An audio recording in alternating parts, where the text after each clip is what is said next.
Hello hello mike check.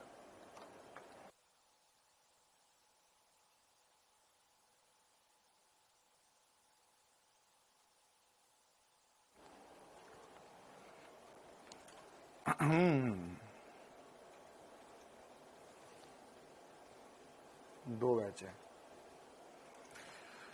हाँ भाई, very very very good morning सभी को। क्या हालचाल, कैसे सभी? Good morning. हाँ, आज इवनिंग नहीं बोलेंगे, आज मॉर्निंग बोलेंगे। कैसे सभी, क्या हालचाल सभी के? हम बढ़िया है, मस्त मजे में।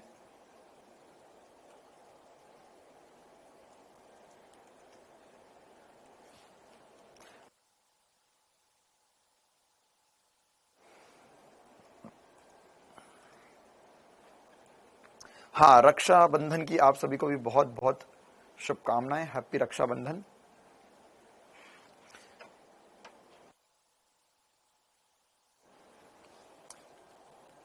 चलिए, तो करते हैं क्लास की शुरुआत। वेरी गुड मॉर्निंग बेटा।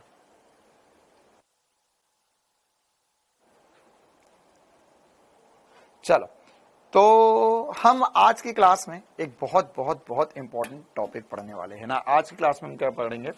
हमने जो ऊर्जा संरक्षण का नियम पढ़ा था, ऊर्जा संरक्षण का जो नियम पढ़ा था, उस पे आज की क्लास में हमें उदाहरण करने, मतलब यांत्रिक ऊर्जा का संरक्षण का नियम पर उदाहरण और शक्ति, ये दो चीजें आज की क्लास में हमें पढ़ना है। मतलब आज बहुत ज्यादा प्रोबेबिलिटी कि हमारा चैप्टर खत्म हो जाएगा ये वाला, ठीक है। उसके बाद में कल की क्लास से, मतलब अगली क्लास से हम लोग एक नया चैप्टर वृत्तीय गति शुरू करने वाले हैं। और उसके बाद में अगर हमें थोड़ा समय मिलता है तो हम द्रव्यमान केंद्र और संघट पढ़ेंगे, या फिर हम क्लास 12 शुरू कर देंगे। मतलब कि आने वाले नेक्स्ट वीक, मतलब ये वाला वीक खत्म होगा, उसके बाद वाले हफ्ते में बहुत ज्यादा चांसेस है कि आपकी क्लास 12 शुरू हो जाए। हाँ, संघट क्या है? अगर आप एनसीईआरटी के हिसाब से देखेंगे तो इस चैप्टर में आपको कार्य, ऊर्जा और शक्ति में आपको एक और टॉपिक दिखाई देगा इसके बाद में, संघट या टक्कर। तो संघट या टक्कर जो है ना, संघट या टक्कर जो है वह हम यहां पर इसके आगे नहीं पढ़ेंगे, वो हम एक अलग चैप्टर बना के पढ़ेंगे, क्योंकि उसमें और भी कंसेप्ट होते हैं जो हमें लगेंगे। अच्छा, एड्रेस बता दो, राखी भेजनी है। बहुत बढ़िया। हाँ, आप चाहो तो भेज सकते हो बेटा। डाउटनेट आप सर्च करो गूगल पे, डाउटनेट का एड्रेस, तो आपको मिल जाएगा। और उसमें ध्यान देना कि जो एड्रेस आए सेक्टर 18, दो एड्रेस आएंगे, एक पुराने ऑफिस का, एक नए ऑफिस का। तो जो पुराने ऑफिस, नए ऑफिस हो सेक्टर 18 गुड़गांव है, तो बाकी आपको पूरा एड्रेस मिल जाएगा, सेक्टर 18 वाला। चलिए, तो करें क्लास की शुरुआत। हाँ, क्लास 12 जल्दी स्टार्ट कर देंगे, इसके बाद हम क्लास 12 ही स्टार्ट करेंगे।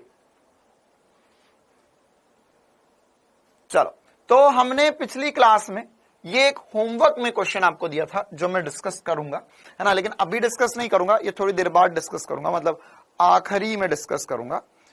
डाउटनेट का ऑफिस कहां है बेटा? डाउटनेट का ऑफिस गुड़गांव में है, दिल्ली के पास एक जगह है गुड़गांव, वहां पर है डाउटनेट का ऑफिस। वहां से हम सभी लोग क्लास लेते हैं आपकी। सेक्टर क्या होता है? मतलब जैसे पूरे शहर को सेक्टर में बांट देते हैं ना, जैसे मोहल्ला होता है, कॉलोनी के नाम होते हैं। तो यहाँ पे अब सोचो कि अगर बहुत बड़ी सिटी है तो उसमें 100-200 कॉलोनी के नाम कैसे लाओगे, ठीक है। तो उससे बेहतर सेक्टर लग देते, सेक्टर 1 2 3 4 5 6 7 8 9 10। जैसे अब गुड़गांव में सेक्टर 100 तक पहुंच गए हैं, नोएडा में 150 पहुंच गए हैं, ठीक है। तो वो सेक्टर के नाम से होता है। चलो, तो हम करते क्लास की शुरुआत। ये वाला क्वेश्चन किसने ट्राई करा?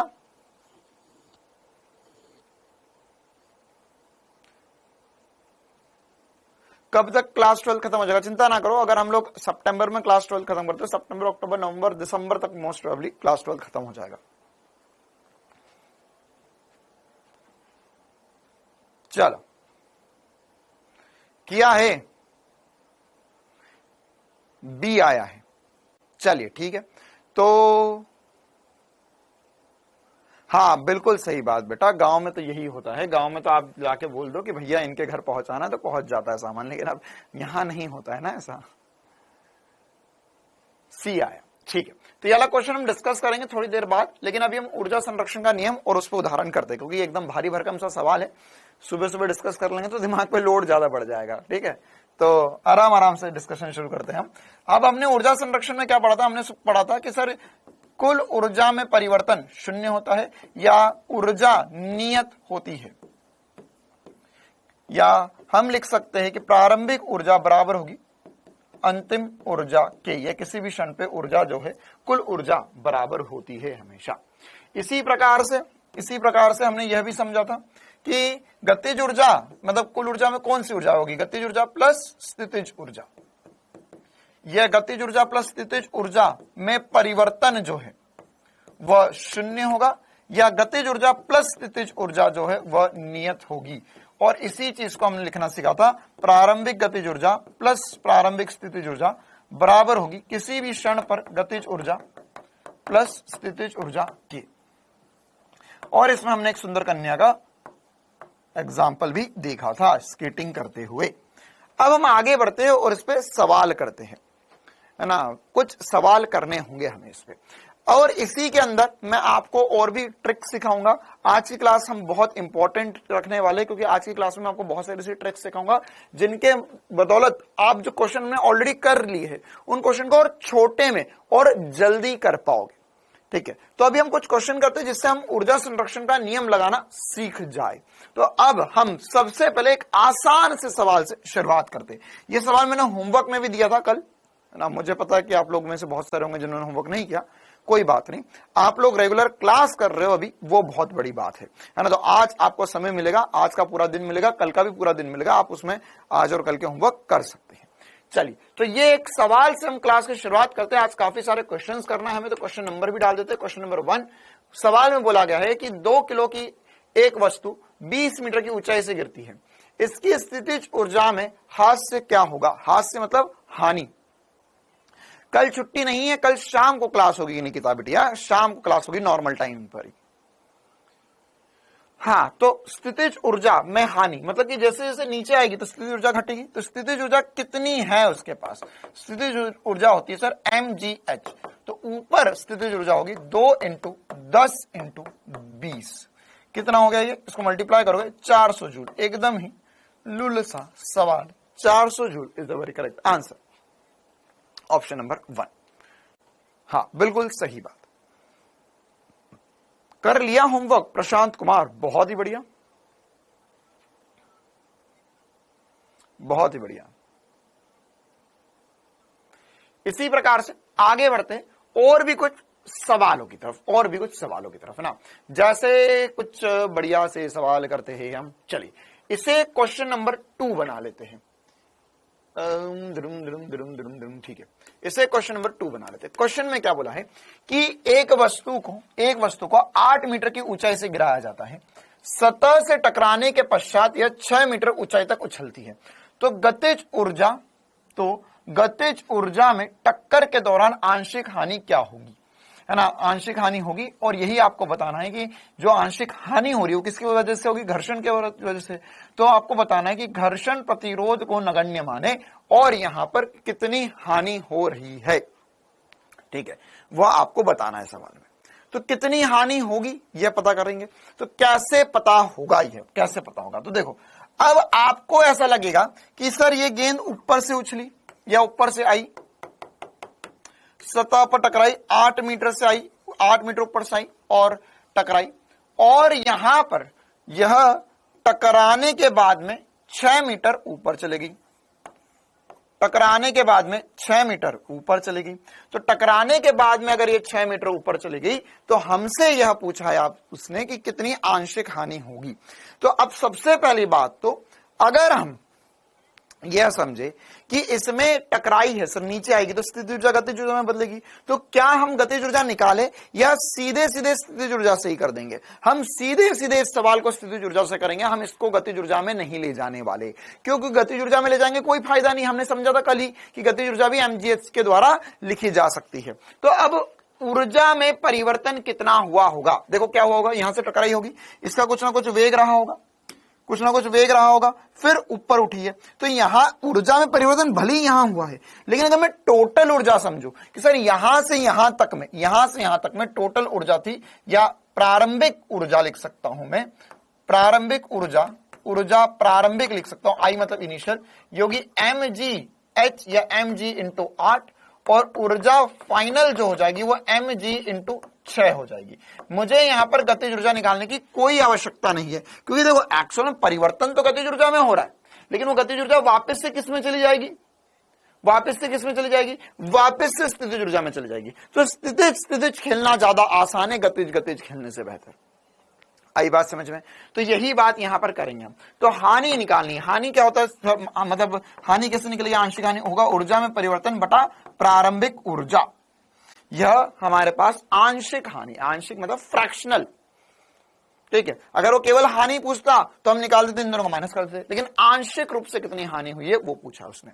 तो कैसे करेंगे, ये होगा सर फाइनल माइनस इनिशियल बटे में प्रारंभिक ऊर्जा।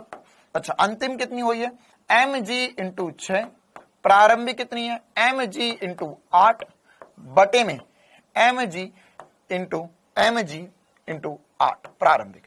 तो mg हर जगह से कट जाएगा, आप चाहो तो इसे लिख सकते हो, ये क्या है 6 माइनस 8, तो -2 बचेगा, -2 बटे में 8 या -1 बटा 4 आंसर आएगा। तो यह सर आंसर माइनस में आया है, ऑप्शन माइनस में है ही नहीं, क्यों, क्योंकि उसने ऑलरेडी बोल दिया है हानि होगी, हानि मतलब ऑलरेडी नेगेटिव ले लिया है उसने, ठीक है। हाँ, मतलब एक तरीके से आप ऐसा समझ सकते हैं, आंशिक हानि का मतलब क्या हो जाएगा, आंशिक शब्द मतलब कि आपेक्षित परिवर्तन, ठीक है, कितना परिवर्तन आया बटे में प्रारंभिक। आई छोटी सी बात समझ में? तो ये एक और इंपॉर्टेंट सवाल है जो हमें पता होना चाहिए। कितनों को ये सवाल चमक गया कि मुझे गतिज ऊर्जा में जाने की जरूरत नहीं है, मैं सीधे स्थितिज ऊर्जा से ही खेल सकता हूं। कितनों को यह सवाल चमका, लगा दो एक बार जोरों से कमेंट्स में आग। हाँ, नेगेटिव में आएगा क्योंकि वो हानि है। चल आगे बढ़ते हैं हम एक और जोरदार सवाल की तरफ, है ना। ये कुछ सवाल के पैटर्न है, ये पैटर्न भी मैं आपको बताऊंगा, लेकिन उससे पहले हम कुछ और छोटे छोटे से सवाल कर लेते हैं। हाँ देखिए, जैसे कि ये वाला सवाल करेंगे, पहले ये 2-3 सवाल करेंगे, है ना, ताकि हमें थोड़े से और फील आने लग जाए। मैं आखिरी में क्वेश्चन नंबर डाल दूंगा यार सारे, कि चलो डाल देते हैं। कौन सा क्वेश्चन नंबर था हमारा, 2 था।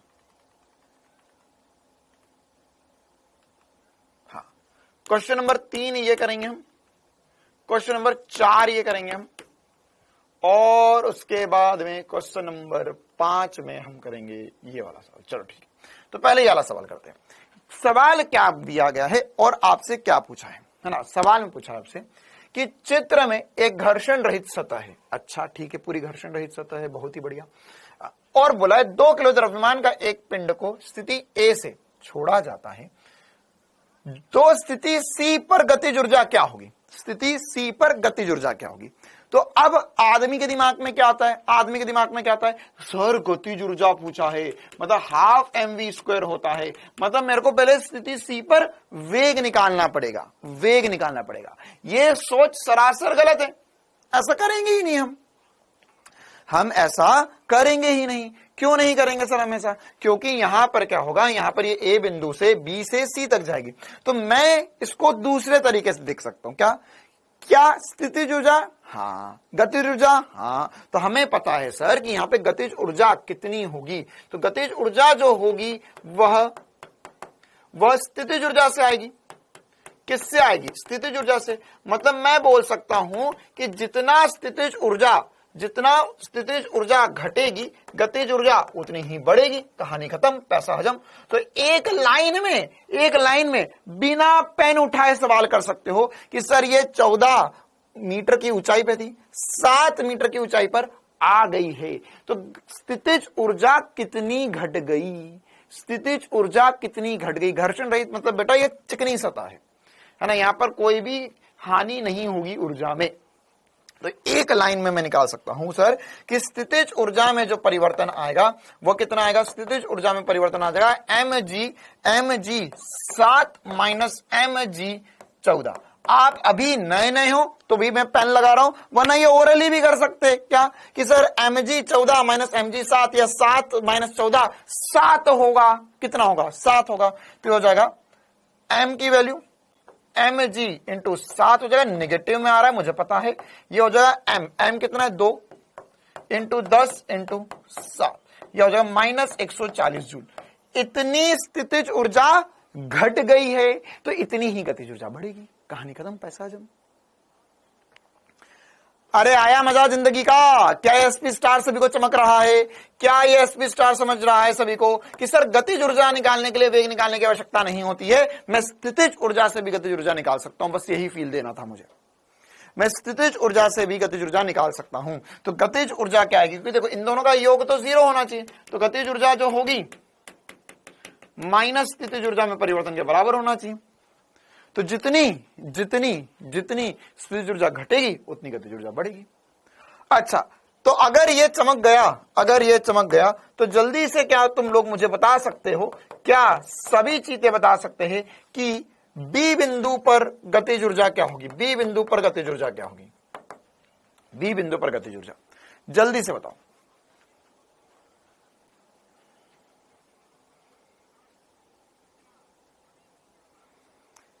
बी बिंदु पर गतिज ऊर्जा क्या होगी? तो देखो पेन नहीं उठाना, पहले पेन रख दो, पेन रख दो। सर 14 थी, 5 हाइट रह गई, मतलब ऊंचाई में परिवर्तन कितना हुआ? 9 का, 9 मीटर, 9 मीटर, 14 माइनस 5 करो तो 9 मीटर परिवर्तन आया। तो mg इंटू 9 हमें करना है, तो m की वैल्यू है सर 2, तो 2 इंटू 10 इंटू 9 180 आ गया आंसर। बोल मेरे प्यारे कितना आ गया? 180 जूल आ गया। इस सवाल का आंसर तो 140 जूल होगा, लेकिन बी पॉइंट पूछता तो 180 आ जाता। आ गया मजा? अरे जी की वैल्यू 10 होती है बेटा मुस्कान, जी की वैल्यू 10 होती है। क्लियर है कहानी? अच्छा, अब आपसे वो ये भी पूछ सकता था कि सी बिंदु पर या बी बिंदु पर वेग क्या है, पूछा नहीं है लेकिन वो पूछ सकता था। तो सी बिंदु पर या बी बिंदु पर वेग कितना है, तो वेग भी निकाल सकते थे क्या? वेग भी निकाल सकते थे क्या? वेग 10 कहां से आया? 10 कहां है? 10, अरे बेटा 10 तो जी की वैल्यू नहीं, इतनी बार 10-10 क्यों पूछ रहे हो तुम लोग? क्या हो गया आज? जी की वैल्यू 10 होती है, या और कहीं 10 लिखा हुआ है जो मुझे नहीं दिख रहा और तुम लोग पूछ रहे हो 10 कहां है, 10 कहां है, 10 कहां है?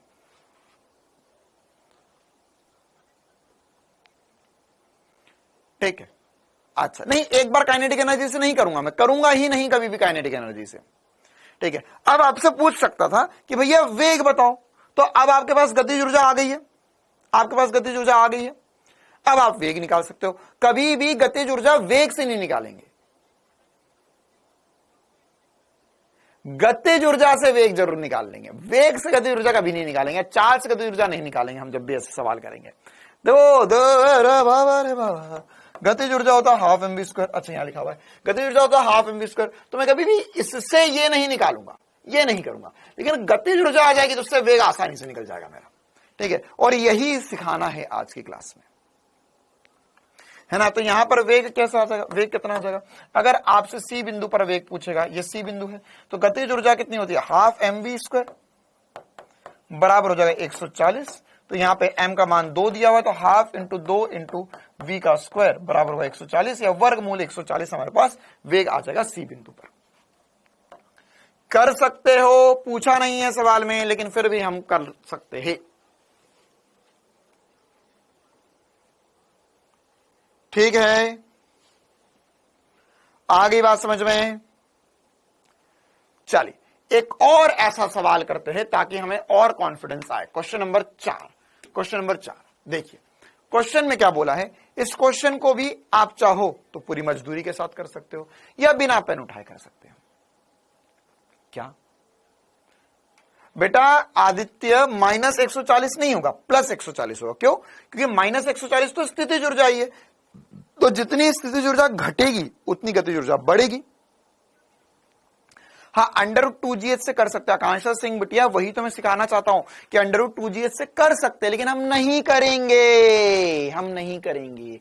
क्यों? क्योंकि वो मेथड मुश्किल है, उससे √2gh करके यहां पे वेग निकलेगा, फिर उससे गति जुड़ जाएगी, वो उसमें लंदी मेथड है, वो पुराना मेथड है, हम नया सीख रहे हैं, है ना। यहां पर √2gh कर सकते हो कि हाँ सर, यहां पर ये 14 मीटर की हाइट पे था, 7 मीटर की हाइट पे पहुंच गया, तो 7 √2gh से वेग आ जाएगा, ठीक है, √2gh से वेग आ जाएगा। दूसरा तरीका या पुराना तरीका हमारा, तो ये हो जाएगा √2 × 10 × 7, तो ये हो गया √140 मीटर पर सेकंड, यह वेग आएगा सी बिंदु पर। ये भी कर सकते हैं हम, ये भी कर सकते हैं, लेकिन ये हमने वेग निकाला। अब वेग से गतिज ऊर्जा निकाल सकते हो, लेकिन हम क्या सीख रहे हैं? हम ऊर्जा संरक्षण का नियम लगाना सीख रहे हैं। तो इसमें क्या होगा? इसमें यहां पर हम स्थितिज ऊर्जा से गतिज ऊर्जा निकालना सीख रहे हैं। आई बात समझ में? mg कहां गया बेटा? m की वैल्यू रखी ना। अच्छा, mg कहां गया? कहां पर? ये रखी ना बेटा वैल्यू, m की वैल्यू रखी, g की वैल्यू रखी, सारी वैल्यूज रखी। हाँ, इस कंसेप्ट से भी निकाल सकते हैं, इस कंसेप्ट से भी निकाल सकते हो, कैसे भी निकाल सकते हो, आपकी जैसी मर्जी हो, लेकिन इसमें जल्दी निकलेगा आंसर, और क्वेश्चन में गलती होने के चांसेस कम रहेंगे। अच्छा, एक और सवाल करते हैं। सवाल में बोला है कि एक पत्थर को अधिकतम h ऊंचाई से ऊर्ध्वाधर ऊपर की ओर प्रक्षेपित किया जाता है। अच्छा, अब h ऊंचाई तक प्रक्षेपित किया जा सकता है, तो 4h/5 या 4h/5 ऊंचाई पर इसकी गतिज ऊर्जा तथा स्थितिज ऊर्जा का अनुपात क्या होगा, है ना। एक लाइन में कर देंगे हम, एक लाइन में। ध्यान से समझना क्या बोल रहा है सवाल को बोल रहा है वो, यहां पर ध्यान से समझो। यहां से h ऊंचाई तक गेंद जा सकती है। अभी कौन सी ऊंचाई पर है? अभी है सर ये 4h/5 की ऊंचाई पर। कितनी ऊंचाई पर है? 4h/5 की ऊंचाई पर है, ठीक है। तो इसके बाद स्थितिज ऊर्जा कितनी होगी? स्थितिज अनुपात निकालना है हमें ना। तो स्थितिज ऊर्जा कितनी होगी? स्थितिज ऊर्जा होगी सर mg × 4h/5। क्या स्थितिज ऊर्जा होगी ये? ठीक है। अब सर गतिज ऊर्जा कैसे निकालेंगे? गतिज ऊर्जा कैसे निकालेंगे? हाँ भाई, गतिज ऊर्जा कैसे निकालेंगे? तो गतिज ऊर्जा सीधे मैं लिखूंगा, ये हो जाएगी mg h/5। है सर, कैसे? अब फिर से वही वाली बात है कि गतिज ऊर्जा में ½ mv² से नहीं करने वाला। अब देख कितनी मूर्खता भरी बात होती कि अगर तू यहां पे वेग निकालने की सोचता, अरे सर प्राण ही निकल जाते। क्यों? क्योंकि यहां पर अगर वेग निकालने की कोई सोचे कि अच्छा यहां पर u वेग से फेंकते तो यहां तक जाती है, तो यहां पर वेग क्या होगा, कितना मुश्किल है ये वेग निकालना, फिर उसके बाद में गतिज ऊर्जा निकलेगी। लेकिन हमने क्या सीखा? स्थितिज ऊर्जा से गतिज ऊर्जा निकालना। तो हमें पता है कि सर देखो, टोटल एनर्जी जो होगी वो mgh, यहां पर जब पहुंचेगा तो mgh ऊंचाई है। अच्छा, यहां तक 4/5 हो गया है, तो बचा कितना? बचा 1/5। कितनों को यह बात चमकी कि सर यहां पर अगर मैं टोटल हाइट बोल रहा हूं h, ये हो गई है 4h/5 खत्म, तो बचेगी कितनी? 1 में से 4/5 घटेंगे तो h/5 या 1/5 आ जाएगा। तो ये गतिज ऊर्जा बची। ये सवाल इसीलिए करवा रहा हूं ताकि ये फील आए तुम्हें कि हमने जो पढ़ा गतिज ऊर्जा mgh के पदों में लिखना, वो बहुत बहुत बहुत ज्यादा इंपॉर्टेंट बात है। आई बात समझ में? तो ये अनुपात निकालना है हमें। तो अनुपात क्या होगा? अच्छा, अनुपात में बोला है गतिज तथा स्थितिज, तो गतिज बटा स्थितिज निकालना। तो गतिज हो जाएगा mg h/5, ये होगा mg 4h/5। तो सब कुछ कटक तो 1/4 बचा। क्या बचा? 1/4 बचा। क्लियर है मामला सभी को? क्या ये छोटी सी बात चमकती है सभी को? हाँ, गतिज ऊर्जा जो है वो u से निकाल सकते हैं, यही सीख रहे हैं हम, और यही इसीलिए हमने ये क्लास में क्वेश्चन करे हैं ना। देखो ऑप्शन में दोनों हैं, 1/4 4/1। ध्यान से करना है इस क्वेश्चन। क्लियर है मामला? एक और सवाल कर लेते हैं ताकि हमें और फील आ जाए। सर कितने हो गए? 4 हो गए। एक और कर लेते हैं,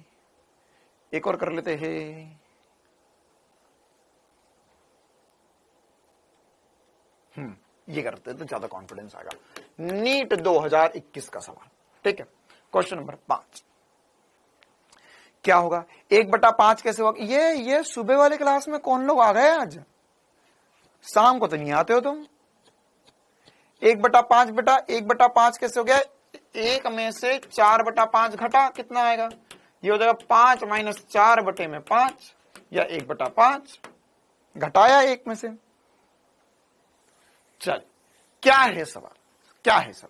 सवाल में बोला है कि एक कण पृथ्वी सतह से s ऊंचाई से गिराया जाता है। कुछ निश्चित ऊंचाई पर इसकी गतिज ऊर्जा इसकी स्थितिज ऊर्जा की 3 गुना होती है। अच्छा, मतलब कि यहां से एक कण को गिराया जाता है, पता नहीं कहां पर, इसे स्मॉल h बोल देते हैं, इसे टोटल हाइट को कैपिटल H बोल देते हैं। पता नहीं किसी बिंदु पर क्वेश्चन वाले ने बोला है कि इसकी गतिज ऊर्जा जो होगी वह इसकी स्थितिज ऊर्जा की 3 गुना है। इसकी स्थितिज ऊर्जा की 3 गुना है, ये बोला गया है। अच्छा, इस क्षण पर पृथ्वी सतह से ऊंचाई तथा कण की चाल क्या होगी? तो ऊंचाई निकल जाएगी। तो ऊंचाई निकालने से देखो, अब ये वाले जो सवाल है, ये वाले सवाल जो है, इसमें जरूरी नहीं है कि आप स्थितिज ऊर्जा गतिज ऊर्जा, हमने जो कुल पहले पढ़ा था कि कुल बल जो गतिज ऊर्जा में परिवर्तन के बराबर होगा, वही तो लग रहा है एक तरीके से, उससे भी कर सकते हैं सवाल। ठीक है, अब कैसे करना होगा क्वेश्चन को देखते हैं। क्वेश्चन में क्या बोला? क्वेश्चन में बोला है कि गतिज ऊर्जा बराबर होगा 3 गुना स्थितिज ऊर्जा के। तो गतिज ऊर्जा, अच्छा सर ये बोला है क्वेश्चन में, तो क्या गतिज ऊर्जा होगी कुछ? क्या हम ये ऊंचाई प्राप्त कर सकते हैं? बिल्कुल। हमने क्या ऐसा लिख सकते हैं कि ये गिरा कितना? ये गिरा, अच्छा ये वैसे s बोला है क्वेश्चन में, तो s - h कर देते हैं। ठीक है, तो क्या मैं ऐसा बोल सकता हूं कि गतिज ऊर्जा जो होगी वो mg s - h हो जाएगी, बराबर होगा 3 × mg h के। बस ये इक्वेशन बनानी थी। आ गया आंसर, आ गया। कितनों को ये बात चमकी? क्या लिखा मैंने कि सर ये h ऊंचाई है कुछ, मैंने कुछ h ऊंचाई मान ली, तो गिरा कितना? s - h, बचा कितना? h, तो जगह mg s - h बराबर होगा 3 गुना mg h के, क्योंकि क्वेश्चन में ऐसा बोला है गतिज ऊर्जा बराबर होगा 3 गुना स्थितिज ऊर्जा के। तो कुल मिला के फिर से वही बात, पिछले आधे घंटे से एक ही बात सिखा रहा हूं मैं तुम्हें कि गतिज ऊर्जा ½ mv² नहीं लिखना है, वह स्थितिज ऊर्जा के पदों में लिखेंगे तो जल्दी आंसर आएगा और उसी से हमारे सारे क्वेश्चन बनेंगे। ठीक है, क्या होगा कि यहां पर एक गेंद को गिराया है, ये गेंद s नीचे गिरेगी, तो ये h ऊंचाई पर क्या होगा? तो इसकी स्थितिज ऊर्जा होगी mgh, और कितना गिरी? s - h गिरी। कितना गिरी? s - h गिरी। तो वो जो गिरी वो ऊर्जा कहां चली गई? सर ये गतिज ऊर्जा में आ गई, और जो बची वो स्थितिज ऊर्जा में चली गई। mg ने mg को कर दिया मामला खत्म, s - h बराबर होगा 3s h के, ये उधर चले जाएगा तो s बराबर होगा 3h + h, या हो जाएगा 3 + 1 करेंगे तो 4 आ जाएगा, 4h, या s बटा 4h का मान आ गया। गहनी कदम पैसा हजम। क्लियर है मामला? सर मेरे यहां कल रक्षाबंधन है। ओके बेटा, तो कल शाम को क्लास लगेगी, आप सुबह राखी बांध लेना। आया समझ में? तो यहां पर हमारे पास ऊंचाई आ गई। अब क्या निकालना है? हमें निकालना है कण की चाल। चाल किससे निकलती है? सर ऑब्वियस सी बात है, गतिज ऊर्जा से निकलेगी। तो अब हमारे पास गतिज ऊर्जा है। गतिज ऊर्जा कितनी है? गतिज ऊर्जा हमारे पास है mg s - स्मॉल h, और स्मॉल h कितना आ गया? बस रख दो, mg s - s बटा 4, ये बराबर होगा ½ mv² के। तो m से m कट गया, इसे माइनस करो, कितना आ रहा? तो सर ये तो वो हो गया, 1 करोड़ रुपए में से 25 लाख चले गए तो कितना बचता है? 75 लाख, या 3/4 हिस्सा बचेगा। तो यहां पर ये हो जाएगा तीन एस बटा 4 कितना हो जाएगा 3s/4 3/4 बचा है ना। या तो आप ऐसा भी समझ सकते थे कि सर 1/4 यहां वैल्यू रखेंगे तो s की वैल्यू s/4 आई है तो ये 1/4 है तो ये 3/4 बचा ऊपर वाला। नीचे वाला कितना है, नीचे वाला 1/4 आ गया है तो ऊपर वाला कितना बचेगा 3/4 कितना बचेगा 3/4 बचेगा। अब यहां पर वैल्यू कितनी आई v का मान निकालना तो हो जाएगा, देखो ये इधर की तरफ ले जाओ इससे तो v² हो जाएगा g इंटू 3s/4 इंटू 2। तो इसे अगर आप चाहो तो काटा पिटी कर सकते हो और कितना बचा सकते हो, यहां पर बचेगा सर डुडुम 2 नीचे बचेगा तो ये हो जाएगा v का मान अंडर रूट में 3sg/2 3sg/2 चौथा ऑप्शन सही होगा। उस पूरे पर वर्गमूल। क्या ये आसान से सवाल अब सभी बना सकते हैं? क्या सभी के अंदर कॉन्फिडेंस है कि हाँ सर हम ऐसा अब कर सकते हैं, है ना। क्या किया मैंने एक बार फिर से फटाफट बता देता हूं। हमें क्वेश्चन में बोला था कि गतिज ऊर्जा इसकी स्थितिज ऊर्जा की 3 गुना है, तो गतिज ऊर्जा इसकी स्थितिज ऊर्जा की 3 गुना है। कहां पर है पता नहीं सर कैसे करेंगे यहां पर तो यहां पर s माइनस एच लिखा, इसे h लिखा। ओके सर 2 और 4 ऑप्शन सेम है।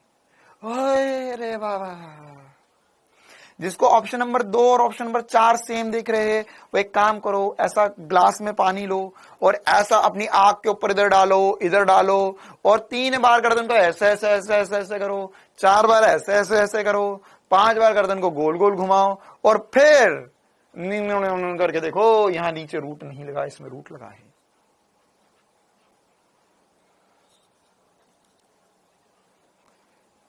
कितने बच्चे बिना नहाए क्लास देख रहे हैं?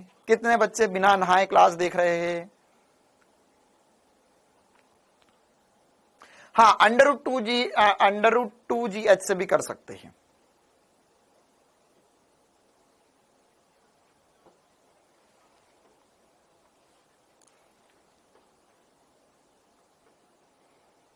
शर्म भी नहीं आ रही इन्हें बोलते हुए।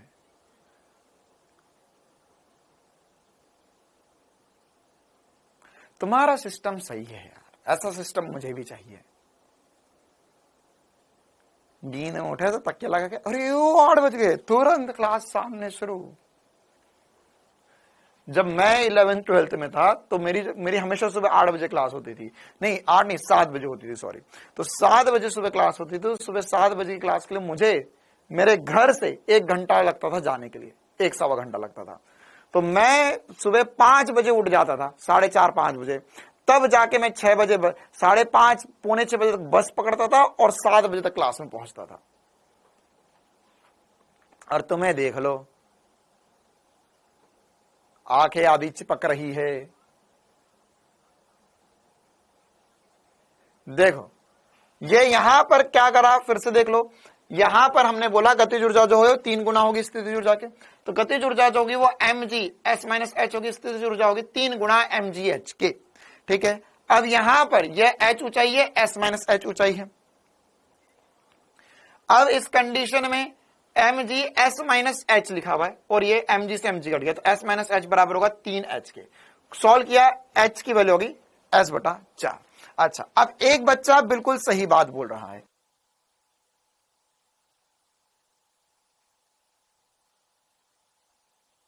चलो, तो इसमें एक बच्चे ने बोला कि सर आपने ये सॉल्व किया, उससे बेहतर ये भी कर सकते थे। v बराबर √2gh बिल्कुल कर सकते थे। तो v बराबर √2gh, तो √2g। अच्छा, ऊंचाई कितनी बची, तो यहां से लॉस जो हो गई है ना, या कितनी ऊंचाई गिर गई है, तो गिरी है सर यहां से। ये हमने अभी देखा कि सर ये s माइनस एच निकालेंगे तो s माइनस एच 3/4 हो जाएगा, तो यहां पर हम सीधे 3/4 भी रख सकते थे। ये भी हमारा आंसर होगा, ये कट कर 2 हो जाएगा, तो ये √3gs/2 हो जाएगा। यह भी वेग आएगा, इस तरीके से भी निकाल सकते हैं। बट मैं बार बार ये क्यों लगा देता हूं, ताकि मैं तुम्हें ये फील करवा पाऊं, है ना, ये फील करवा पाऊं कि यहां पर गतिज ऊर्जा जो होगी वो हाफ mv² होगी, उससे हम वेग निकाल सकते हैं या इससे भी कर सकते हैं, इससे भी कर सकते हैं। क्या दोनों तरीके क्लियर है ना? जिनको भी ऐसा लगता है कि √2gh और ये सर बार बार ऐसा क्यों हो जाता है, सेम कैसा होता है, तो मैं आपको चाहो तो फील भी दे सकता हूं। क्या कि अगर कभी मैं गतिज ऊर्जा निकाल रहा हूं, मान के चलो एक गेंद जो है वो h ऊंचाई गिरी, ध्यान समझना जल्दी से, एक गेंद h ऊंचाई गिरी, तो मैं गतिज ऊर्जा निकालता हूं मैं हाफ mv² से, ठीक है। फिर मैं यहां पर v की वैल्यू सॉल्व करके ये यहां पर v की वैल्यू हम लेकर आते हैं। कैसे लेकर आते हैं? या mgh ये गतिज ऊर्जा होगी हाफ mv² से, फिर हम बोलते हैं कि अच्छा सर h गिरी तो हम गतिज ऊर्जा को mgh भी लिख सकते हैं, ठीक है। और इससे हम फिर वेग निकालते हैं, इससे करना या डायरेक्ट √2gh करना एक ही बात है, दोनों एक ही बात है। कैसे? देखो, अगर मैं यहां पर v की वैल्यू, यहां पर अगर मैं गतिज ऊर्जा लिख रहा हूं तो ये हो जाएगा हाफ m v की जगह मैं √2gh लिख दूं। तुम बोलते हो नहीं √2gh से निकालो सर, दोनों एक ही चीज है मेरे प्यारे। देख यहां पर √2gh का स्क्वायर कर तो हाफ m 2gh, तो 2 से 2 कट गया, ये देख फिर से mgh आ गया। तो डायरेक्ट इससे करे या इसमें से ये √2gh रखे, सब कुछ एक ही चीज है। जो मैंने सरल रेखा में गति में तुम्हें पढ़ाया था, मैंने स्टार्टिंग में बता दिया, सरल रेखा में गति का तृतीय समीकरण से जो कर रहे हो वो ऊर्जा संरक्षण से भी कर सकते हो। आया मजा? ये करूं √2gh करूं या mgh करके सॉल्व करूं, दोनों एक ही चीज है। अरे दोनों एक ही चीज है। कभी हो सकता है कि इसमें कम टाइम लगे, कभी हो सकता है इसमें कम टाइम लगे, आपको जैसी मर्जी हो उससे कर लो। हर सवाल में दोनों किए जा सकते हैं, है ना। √2gh से भी कर सकते हो या गतिज ऊर्जा से भी वेग निकाल सकते हो। क्लियर है मामला? हाँ, ये सब मोह माया। इससे वैसे इससे करोगे तो जल्दी आंसर आएगा, थोड़ा सा कभी इससे जल्दी आएगा, कभी इससे जल्दी आएगा। चलिए और आगे बढ़ते हैं। क्वेश्चन नंबर 5 के बाद में हम जाते हैं क्वेश्चन नंबर 6 की तरफ।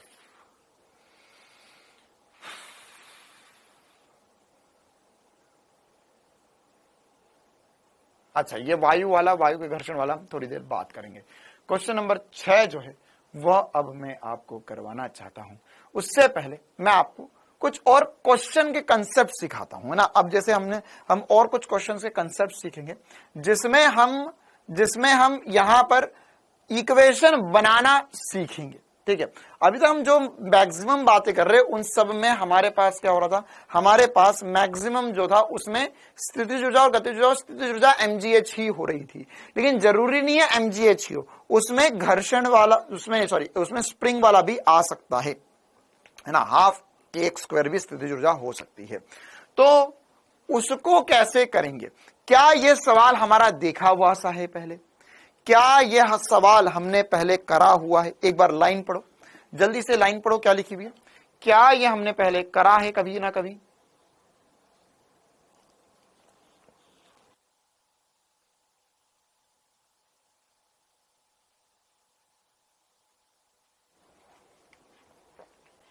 क्या हमने ये किया है? हाँ सर, हमने किया था। गतिज ऊर्जा में परिवर्तन जो होगा वह कुल कार्य के बराबर होगा, ठीक है। अब मैं तुम्हें इसके सोचने का एक और दूसरा तरीका सिखाता हूं, है ना। अब आपने ये जितने सवाल कर लिए, अब हमने कुछ बेसिक प्रैक्टिस भी कर ली, लेकिन अब हम हमारे दिमाग को खोल देंगे। अब हमारे दिमाग को खोलना है ना। कैसे खोलना है?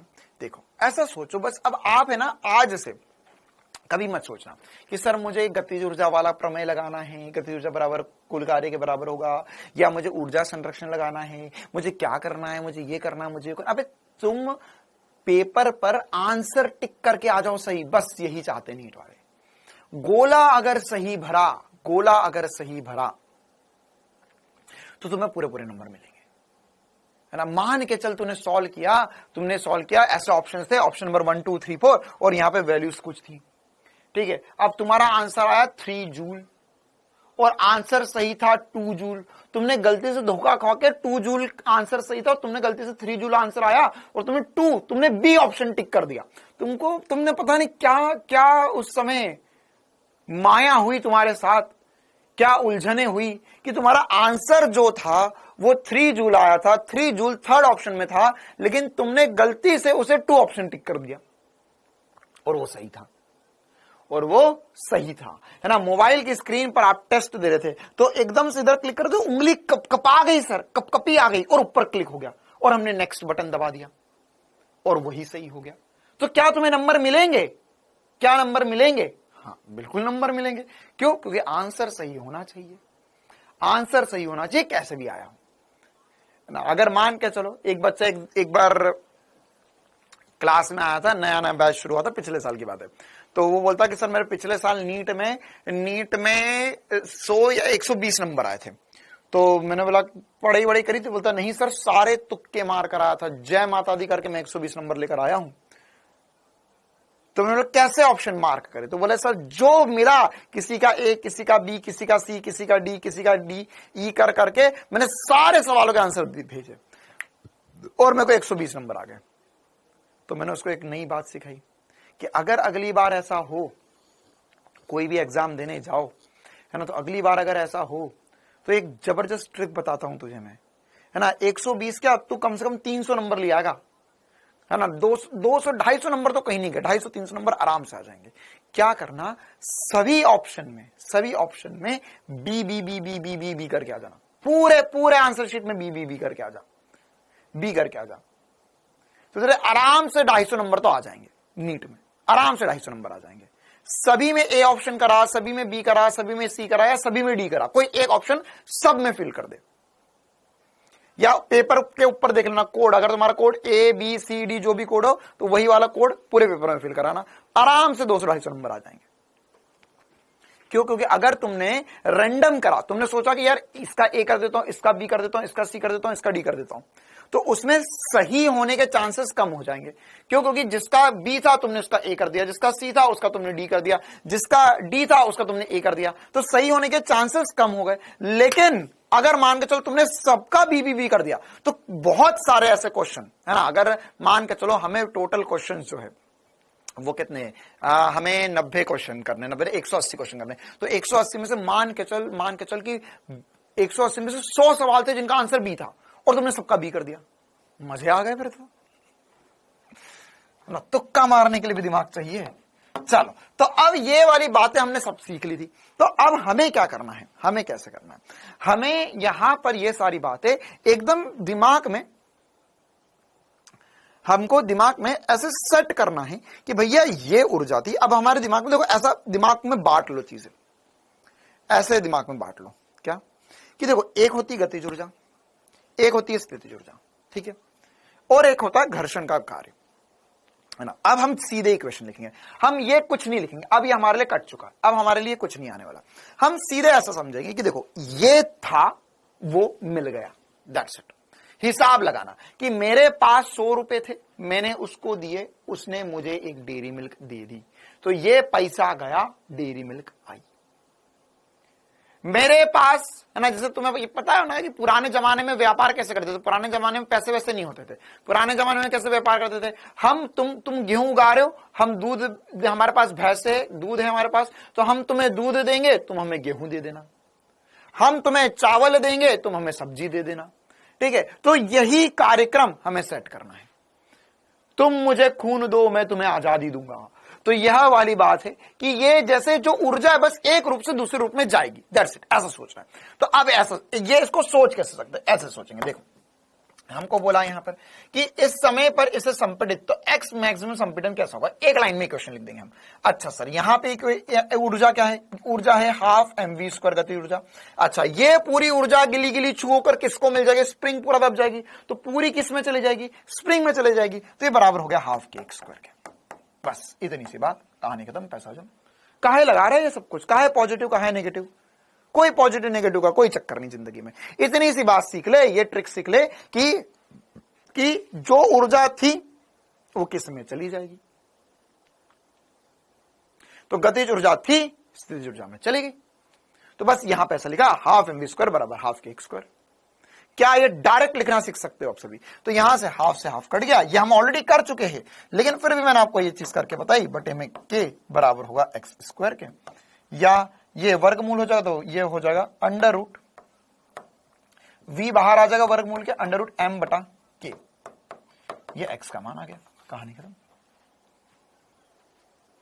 क्या इस बात का सभी को जोरदार मजा आया कि ये सर ऊर्जा गई वो किस में चली गई, ये देखना है बस हमें, कितनी थी किस किस में चली गई या क्या क्या बचा। जैसे एक और सवाल करते हैं, यहां पर देखिए, अब यहां पर देखिए ना, ये और बेहतरीन सवाल, ये और बेहतरीन सवाल। यहां तो आपने वेग दिया, यहां क्या हो रहा है, यदि एक वस्तु को h ऊंचाई से छोड़ा जाता है तो स्प्रिंग से टकराती है, फिर से हमें बताना है मैक्सिमम या अधिकतम संपीड़न, अधिकतम संपीड़न। तो अधिकतम संपीड़न कैसे निकालेंगे, अधिकतम संपीड़न कैसे निकालेंगे। अब देखो यहां पर अभी कौन सी ऊर्जा है सर, यहां पर स्थितिज ऊर्जा है mgh, ठीक है।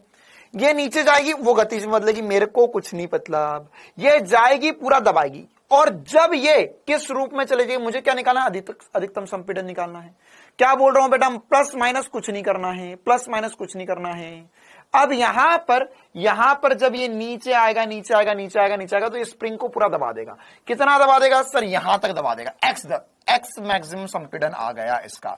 तो ये स्थितिज ऊर्जा पहले गतिज में जाएगी, नीचे आएगी बॉल, गतिज ऊर्जा में जाएगी, फिर वो स्प्रिंग को दबाएगी। मुझे क्या इंटरवल वाली बात करनी है, नहीं, मुझे सीधे यहां से यहां पर लिख सकता हूं कि स्थितिज ऊर्जा जो है वो टोटल किसमें चलेगी, स्थितिज ऊर्जा स्प्रिंग की। आ गया आंसर। बस कितनी थी किसमें चलेगी, जब ये यहां पर जाएगा मैक्सिमम संपीड़न हो जाएगा तो यहां पर वेग तो फिर से शून्य हो जाएगा। तो तुझे बस कितना करना है, mgh बराबर हाफ के x²। आंसर आ गया। क्या आ गया मजा जिंदगी का, क्या हो गया इसको, प्रियंका आज मंटी क्विज होगा क्या, नहीं आज मंटी क्विज नहीं होगा।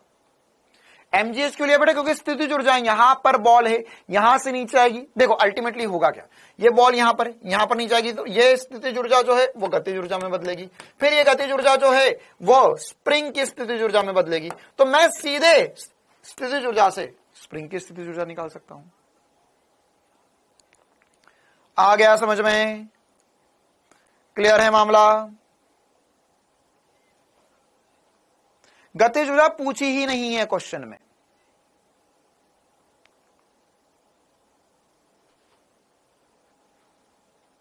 चलो और कुछ सवाल करते हैं, है ना, इस पर और बातें करते हैं। हाँ देखो, जैसे ये वाला सवाल है ना, अब ये वाला सवाल और थोड़ा सा विकसित सवाल है ना, बस चालाकी आनी चाहिए, ये उसमें गया, दैट्स इट। अब ये सवाल पढ़ो जल्दी से, क्वेश्चन पढ़ो जल्दी से। क्वेश्चन में बोला है कि एक ब्लॉक v चाल से गति करता हुआ चिकना मतलब कि कोई घर्षण नहीं, चिकने समतल पर रखी एक क्षैतिज स्प्रिंग से टकराता है। स्प्रिंग को x दूरी तक संपीड़ित करने के बाद इसकी चाल घटकर आधी हो जाती है, तो स्प्रिंग में उत्पन्न अधिकतम संपीड़न की गणना कीजिए। मतलब स्प्रिंग में कितना संपीड़न होगा ये करना है, ठीक है। तो क्या होगा यहां पर, हाँ क्वेश्चन नंबर लिख देते। ओके बेटा, वेरी गुड। 5 हो गए थे ना हमारे, 5। ये क्वेश्चन नंबर 6 का कंसेप्ट है और ये 7वां भी एक कंसेप्ट है। अब हम 8 न्यूमेरिकल पर आ चुके हैं, क्वेश्चन नंबर 8। हाँ देखो भाई, तो क्वेश्चन में क्या बोला है, क्वेश्चन में बोला है, एक बार मैं तुम्हें बता देता हूं। यहां पर एक स्प्रिंग है, ठीक है, ये एक ब्लॉक आया, ये ब्लॉक कितनी चाल से आया, v चाल से आया, ठीक है भैया, बहुत ही बढ़िया। अब इसके बाद में सर यहां पर ये ब्लॉक जो है वह जाएगा इस स्प्रिंग से टकराएगा, और टकराने के बाद में स्प्रिंग को ये आधा कर देगा, तो इसकी लंबाई कितनी हो जाएगी, आधी हो जाएगी। सॉरी, स्प्रिंग की लंबाई आधी नहीं होगी, यहां पे इसकी चाल आधी हो जाएगी। जब यहां पर पहुंचा तो इसकी चाल जो है वो v/2 हो गई है, ठीक है। तो यह स्प्रिंग जो है वह कुछ x संपीड़ित हुई, तो कितना संपीड़न आया ये बताना है। तो क्या मैं ऐसा बोल सकता हूं, क्या मैं इतनी आसान सी बात बोल सकता हूं, सर देखो पहले इसके पास थे 200 रुपए, उसमें से उसने 100 रुपए दे दिए। अच्छा, तो इसके पास 200 रुपए थे, इसने 100 रुपए खो दिए, तो इसने 100 रुपए इस दुकानदार को दे दिए, तो इस दुकानदार को कितने मिले? 100 रुपए मिले सर। बहुत ही इंटेलिजेंट वाली बात हो गई ये तो बस वही वाली बात है कि इसके पास कुछ गतिज ऊर्जा थी, तो इसके पास गतिज ऊर्जा थी हाफ mv स्क्वायर। देख मैं डायरेक्ट लिख के बताता हूं एक बार। इसके पास थी गतिज ऊर्जा हाफ mv स्क्वायर, उसमें से उसने कुछ स्प्रिंग को दे दी ऊर्जा, प्लस खुद के पास कुछ बच गई हाफ mv बटा 2 का स्क्वायर। जिसको यह समझ में आ गया उसकी जिंदगी की मौज है, जिसको यह समझ में आ गया जिंदगी की मौज है। अब आगे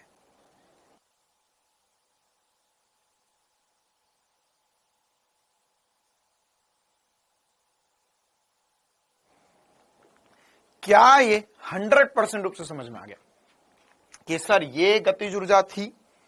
मैं चाहता तो दूसरे तरीके से बताता, लेकिन मैं तुझे डायरेक्ट करना सिखाना चाहता हूं। दिमाग चलना चाहिए। अभिषेक बेटा, अभिषेक सम्राट बेटा, अभी तो तुम क्लास में आए हो, क्लास 8 बजे से चल रही है सुबह।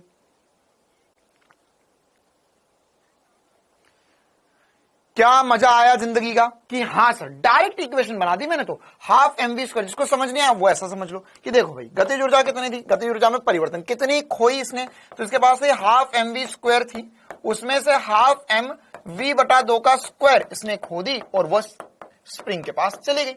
ऐसा भी समझ सकते हो। देखो लिखा वही है, इसको इधर ले आओगे तो वही बन जाएगा, लेकिन क्या लिखा हुआ है कि इसके पास गतिज ऊर्जा कुछ थी, फिर यहां पर कुछ गतिज ऊर्जा बची, और जितनी खोई वो कौन ले गया? स्प्रिंग ले गया। कहानी खत्म। क्या ये सभी को चमकता है? हाँ बेटा, गतिज ऊर्जा में परिवर्तन स्प्रिंग की एनर्जी में चलेगी, ऐसा भी बोल सकते हैं। एक बच्चा बोल रहा था गोविंद कि सर मैं क्या ऐसा बोल सकता हूं, गतिज ऊर्जा में परिवर्तन जो होगा वह स्प्रिंग को मिल गया। हाँ, तो वह स्प्रिंग की स्थितिज ऊर्जा में चलेगी, ऐसा भी बोल सकते हैं। वह स्प्रिंग के पास चलेगा, एक ही चीज है। क्लियर है मामला? अब बता दो जल्दी से क्या आंसर आएगा। तो यहां हो जाएगा सर हाफ m v का स्क्वायर। अच्छा, जिसको कंफ्यूजन है उसके लिए v पूरा लिख देता हूं मैं, v का square minus half m v का स्क्वायर का 1/4 बटे में 4 होगा, 2 का स्क्वायर 4 हो जाएगा, ये हो जाएगा हाफ के एक्स स्क्वायर। अच्छा सर, अब कैसे करेंगे सॉल्व? देखो यह है 1, यह है 1/4। सर आपको कैसे पता चल जाता है? देख हाफ mv स्क्वायर इसके पास भी, हाफ mv स्क्वायर इसके पास भी है। तुझे नहीं अभी भी समझ में आ रहा है? बिल्कुल ही दिमाग में जंग लग चुकी है। तो देख ये हाफ mv स्क्वायर कॉमन ले ले, यहां 1 बचा, यहां से हाफ mv स्क्वायर बाहर चले गया, 1/4 बचा, बराबर होगा हाफ के एक्स स्क्वायर के। ठीक है, कितना बचा? 1 में से 1/4 गया, 1 करोड़ रुपए में से 25 लाख रुपए चले गए, तो कितने बचे सर? 3/4 बचे, बराबर हो जाएगा हाफ के एक्स स्क्वायर के। तो हाफ से हाफ कट गया, इसमें के नीचे ले आओ, वर्गमूल ले लो, तो हाफ mv स्क्वायर का 3/4 बटे में के पूरे पे वर्गमूल, ये x का मान आएगा। हाँ, आप चाहो तो इसमें से v स्क्वायर और 2 को बाहर भी निकाल सकते हो, v स्क्वायर और 2 को बाहर भी निकाल सकते हो। क्लियर है मामला? आई बात समझ में? ऐसा भी समझ सकते हैं, मेरे पास 10,000 रुपए थे, मैंने आपको 1/10,000 रुपए दे दिए। इतने सारे पैसे मत दो भाई, इनकम टैक्स वाले आ जाएंगे मेरे घर पर कि सर आपके पास 1/1000 रुपए कहां से आए, हमें जवाब दीजिए, कौन आपको ये पैसे दे रहा है? उन्हें लगेगा मैं कोई काला धंधा कर रहा हूं, काला टी शर्ट पहनकर। v/2 कैसे हुआ? ये हिंदी पढ़ते आती है बेटा तुझे, या अभी भी नींद में है? इसकी चाल घटकर आधी रह जाती है, आधी रह जाती, तो आधी रह गई मतलब v/2 हो गई। क्या हो गई? v/2 हो गई। तो यहां पर गतिज ऊर्जा क्या होगी? यहां पर गतिज ऊर्जा हो जाएगी हाफ mv का स्क्वायर, यहां पर गतिज ऊर्जा हो जाएगी हाफ mv/2 का स्क्वायर, जितनी चाल बची उसका स्क्वायर करना है। क्लियर है कहानी? हाँ, इसका स्क्रीनशॉट नहीं होता। ये कौन है बेटा?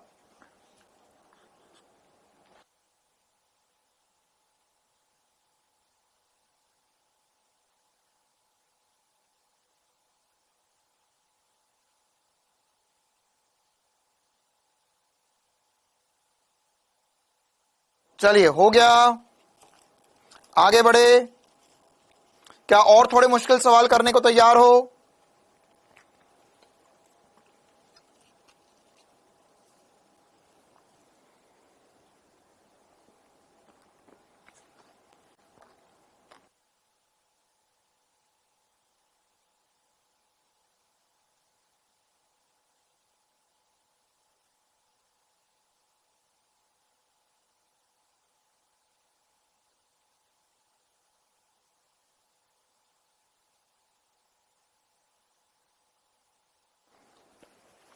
चलो, हाँ भाई, क्वेश्चन नंबर 8 के बाद में हम बढ़ते क्वेश्चन नंबर 9 की तरफ। देखो अब इस क्वेश्चन में और क्या दिया है, और क्या दिया है, क्या खा रहे हो चुपके चुपके, जूस पी रहे थे थोड़ा सा, उसमें भी मामला गड़बड़ कर दिया। हमारे डाउटनेट वाले भैया को बोला था कि बगल वाली दुकान पर जूस वूस मिले तो कुछ लिया ना, तो हमने उनको बोला कि मैंगो जूस मत लाना, सुबह सुबह आम का रस कौन पीता, वो भी इस मौसम में। हमने उनको बोला था बनाना वगैरह मिले, मौसम्बी मिले तो लियाना, है ना, वो भी तुम्हारे जैसे ही है। मैंगो शेक लिया है सुबह सुबह, आम का रस, वो भी इस मौसम में जब आम खराब आने लग गए हैं। हाँ, बस परिवर्तन जो होगा वो स्थिति ऊर्जा में चले जाएगा, ये लिखना है। देखो अब एक और सवाल, ये कंसेप्ट है ना, फिर इस पे सवाल भी करेंगे हम। आम का रस पिला दिया सुबह सुबह मुझे। अब यहां पर एम द्रव्यमान के एक कण को किसी स्प्रिंग पर h ऊंचाई से स्वतंत्रता पूर्वक गिराया जाता है। तो अब आपको बताना है कि स्प्रिंग में संपीड़न कितना आएगा। देखो एक और मजेदार सवाल है, एक और मजेदार सवाल है। हाँ, तुम्हारे जैसे कैसे, तुम्हारे जैसे इसलिए बेटा कि तुम्हें जो बोलते हैं ना कि ये नहीं करना है या हमारी बात मान लो, तुम एक बार पहले ट्राई करते हो कि ये करेंगे तो क्या होगा, फिर उसके बाद में समझ में आता कि अच्छा गड़बड़ तो था मामला, चलो जो बोला फिर वो कर देते हैं, है ना। अब अभी जैसे क्लास खत्म होगी फिर मैं उन्हें बोलूंगा तुमको मैंने बोला था मैंगो शेक नहीं लाना है, तो अच्छा सर रुको रुको मैं दूसरा वाला ला देता हूं। देखो यहां पर, तो अगर हमारे पास यहां पर अगर हमारे पास यह एक एम द्रव्यमान का कण था, यह एम द्रव्यमान का कण जो है वह h ऊंचाई से गिराया गया, ठीक है। अब ये गिरेगा, फिर उसके बाद में ये स्प्रिंग को दबाएगा और ये स्प्रिंग दबकर इतना रह गई, ये स्प्रिंग x दब गई। तो अब हम यहां पर कैसे पता कर सकते हैं कि स्प्रिंग में संपीड़न कितना आएगा, x का मान कितना आएगा, ये पता करना है हमें, ठीक है। तो कैसे कैसे कैसे पता करेंगे हम कैसे पता करेंगे हम, देखो तो इसके लिए हमें फिर से ऊर्जा संरक्षण लगाना पड़ेगा। ओके, तो अब मैं अगर आपसे पूछूं कि यहां पर इसके पास स्थितिज ऊर्जा कितनी थी, तो इसके पास सर mgh स्थितिज ऊर्जा थी। बहुत ध्यान से सुनना देखो क्या होगा असल में क्वेश्चन में पहले स्थितिज ऊर्जा होगी, वो बदलेगी गतिज ऊर्जा में, वो जाके टकराएगा और फिर वो स्प्रिंग के पास चले जाएगी, फिर से यही होगा। तो क्या मैं सीधे डायरेक्ट लगा सकता हूं? हाँ सर, बिना गतिज ऊर्जा में बदले मैं डायरेक्ट आखिरी तक लगा सकता हूं। तो यहां पर अगर मैं देखूं तो इसके पास स्थितिज ऊर्जा कितनी है, तो स्थितिज ऊर्जा है mgh। अच्छा, वो किसमें चलेगी सर? वो स्प्रिंग के पास चलेगी, लेकिन स्प्रिंग x दब भी गया, x दब भी गया, तो यहां पर ये वर्टिकल स्प्रिंग है, वर्टिकल। अच्छा, इसमें एक और इंपॉर्टेंट सी बात है कि ये नहीं मानना है हमें, ये नहीं मानना है हमें कि ये स्प्रिंग पे दबेगा और स्प्रिंग टेढ़ी मेढ़ी हो जाएगी, टेढ़ी मेढ़ी नहीं होगी। ये स्प्रिंग को ऐसा समझो कि स्प्रिंग ऐसे किसी एक कोष्टक के अंदर बंद है, ठीक है, तो वो बाहर नहीं निकलेगी। ओके, तो अब यहां पर ये जो स्प्रिंग नीचे दबेगी, तो स्प्रिंग दबने के बाद में क्या होगा, एक्स स्प्रिंग दब जाएगी। तो क्या मैं ऐसा बोलूंगा कि सर जब स्प्रिंग एक्स दबेगी तो ब्लॉक एक्स नीचे और आ जाएगा? क्या ब्लॉक और एक्स नीचे आएगा?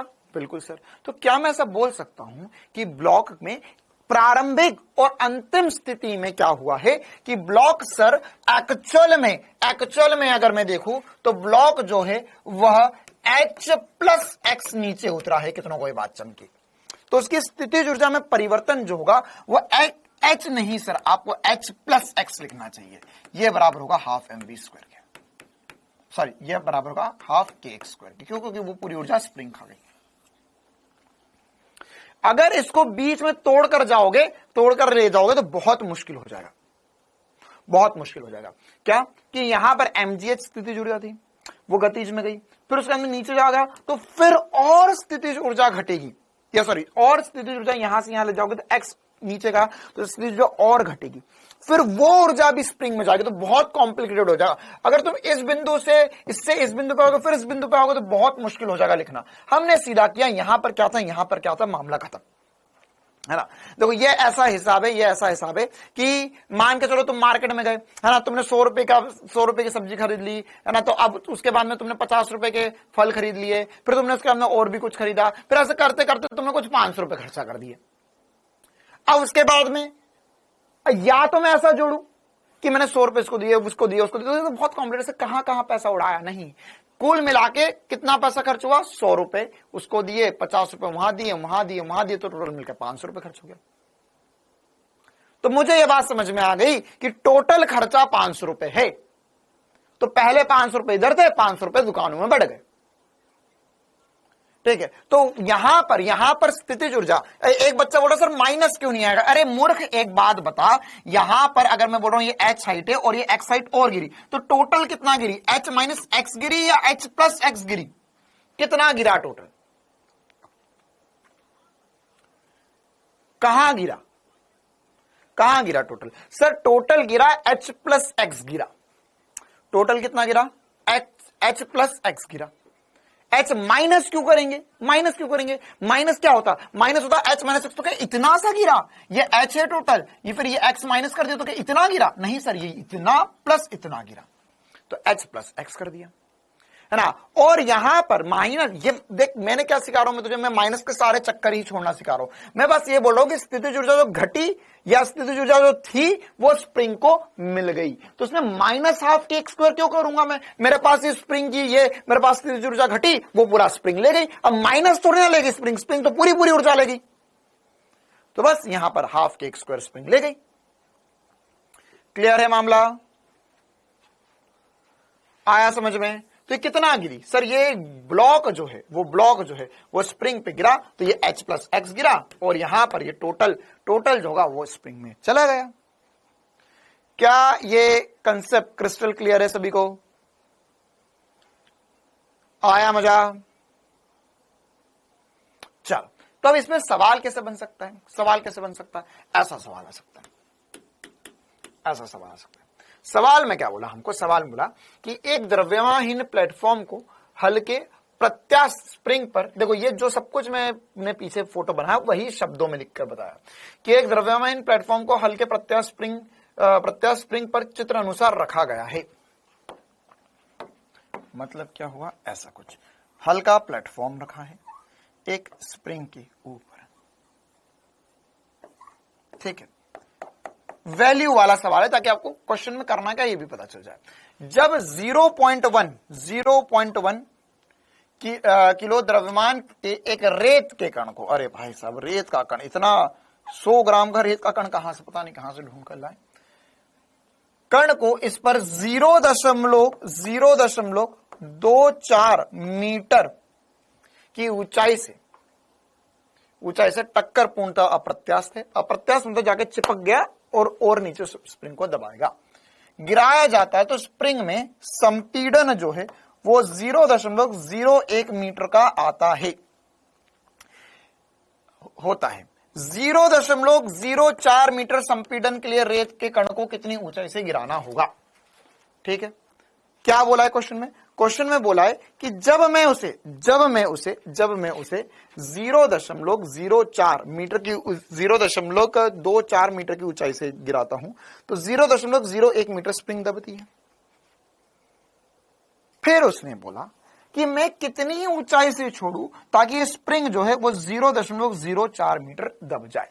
तो करना क्या है, यही वाली इक्वेशन लगानी है जो अभी हमने समझी, यही वाली इक्वेशन लगानी है। इसमें एक बार x की वैल्यू और h की वैल्यू दी हुई है, अगली बार के लिए हमें h की वैल्यू निकालनी है। जल्दी से एक बार ट्राई करेंगे सभी बच्चे।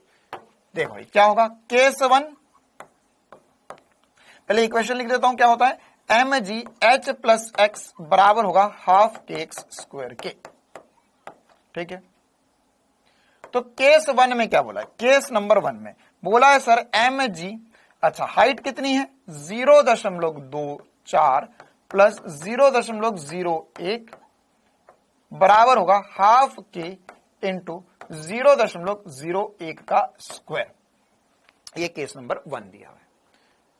दूसरे कंडीशन में क्या बोला है, दूसरी कंडीशन में बोला है सर कि अब इसी स्प्रिंग पे यही ब्लॉक गिराया जाता है, यही रेत का कण गिराया जाता है, लेकिन संपीड़न जो है वो कितना आ चुका है, तो सर संपीड़न जो है वो 0.04 का आ चुका है, 0.04 का आ चुका है। और इसमें बोला है कि कितनी ऊंचाई से छोड़ना है। दो इक्वेशन है। अब आपको इसमें से h की वैल्यू निकाल के बतानी है, ठीक है। k का मान कोई दिक्कत वाली बात नहीं है, आप कुछ मत निकालो, इन दोनों को डिवाइड कर दो, इन दोनों इक्वेशंस को डिवाइड कर दो तो मामला ही खत्म हो जाएगा। इन दोनों को डिवाइड कर देते हैं हम, अगले पन्ने पे पूरा बड़ा बड़ा कर देते हैं हम, तो इनको डिवाइड कर देंगे तो हो जाएगा mg 0.24 plus 0.01 divided by mg h plus 0.04, और इस तरफ क्या लिखा होता है, हाफ के 0.01 का स्क्वायर अपॉन में हाफ के 0.04 का स्क्वायर। बस ऐसा कर दो तो बड़ी आसानी से आप आंसर निकाल पाओगे। आया समझ में? हाँ, संपीड़न मतलब दबाव, बिल्कुल कितना दबेगा। mg रखने की जरूरत नहीं है ना, आपको mgh करना है तो इसमें mg कट गया, लो हाफ के कट गया तो कितना बचा, ये बचा 0 ऐड कर दो तो 0.25 बटे में h प्लस 0.04। अब इस पूरे पे वर्ग है, तो ध्यान से समझना यार, ये मैं इसको ऐसा भी लिख सकता हूं, देखो मैं क्या इसको ऐसा लिख सकता हूं 0.01 बटे में 0.04 पूरे पे वर्ग। क्यों कर रहा हूं ऐसा, ताकि मैं ये पॉइंट से पॉइंट उड़ा दूं, ये पॉइंट उड़ेगा तो 2 0 नीचे आएंगे, 2 0 ऊपर आएंगे, कट जाएंगे, तो ज्यादा आसानी से निकाल पाएंगे। डॉक्टर अमृता बिटिया, आप मुझे लग रहा है कि पहली बार फिजिक्स की क्लास में आए हैं, क्या मैं सही बोल रहा हूं ना? क्योंकि मैंने आपको अभी तक लाइव क्लास में कभी देखा नहीं है। डिवाइड क्यों करना है, क्योंकि हमें यहां पर इसमें h की वैल्यू निकालनी है, तो या तो आप mg की वैल्यू उठाकर नीचे रखो या डिवाइड कर दो तो ज्यादा आसानी से सॉल्व होगा। अब इसमें क्या बचा, इसमें बचा सर 0.25 बटे में h प्लस 0.04 और ये 1/4 का स्क्वायर हो जाएगा तो 1/16 आ जाएगा। 16 इसमें गुणा कर दो, कहानी खत्म, पैसा आ जाओ। तो हो जाएगा 0.25 इंटू 16 बराबर होगा h प्लस 0.04। कितना आएगा, 16 से गुणा करो, 25 इंटू 16, 25 इंटू 16। आप हमें जानते हैं रमाकांत बेटा, आपको कौन नहीं जानता, आप तो बिहार के राजकुमार हैं।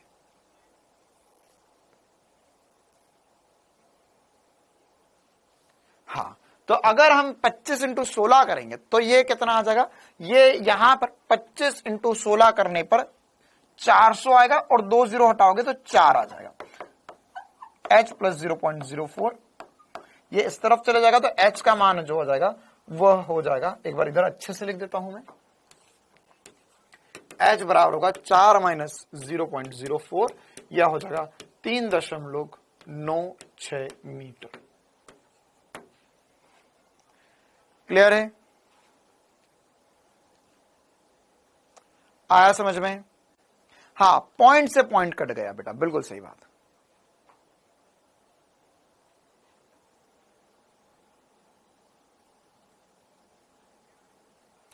बीस 20.25 कर दिया, नहीं बेटा मैंने लिखा हुआ है भगवान क्या दिखाई दे रहा है तुझे सुबह सुबह, 0.25 तो लिखा हुआ है, सही तो लिखा हुआ है सब कुछ। ये एक है, एक बार फिर से जल्दी से सवाल बता देता हूं। अच्छा, ये सवाल क्या है, ये सवाल नीट का है? नहीं, ये सवाल जेई मींस का था, जेई का सवाल। नीट के तो खत्म हो गया अब नीट का तो लेवल पार कर दिया तुमने, अब तुम पहुंच चुके हो जेई लेवल पे। आप मेरा कमेंट नहीं देखते हैं, अभिषेक शर्मा। चलो आ गया मजा।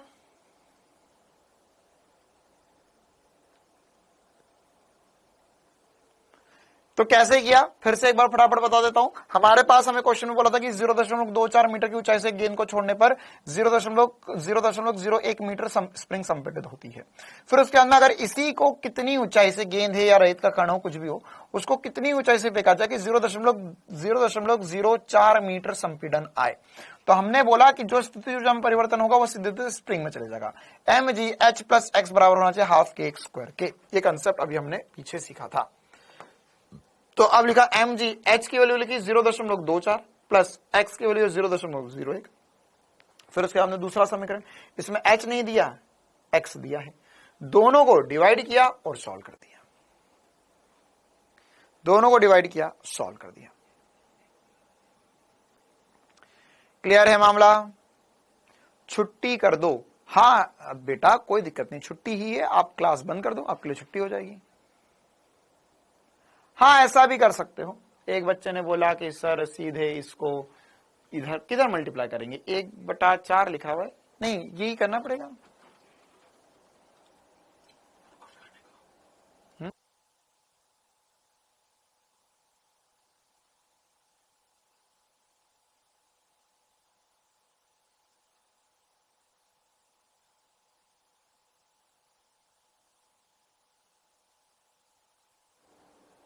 चलिए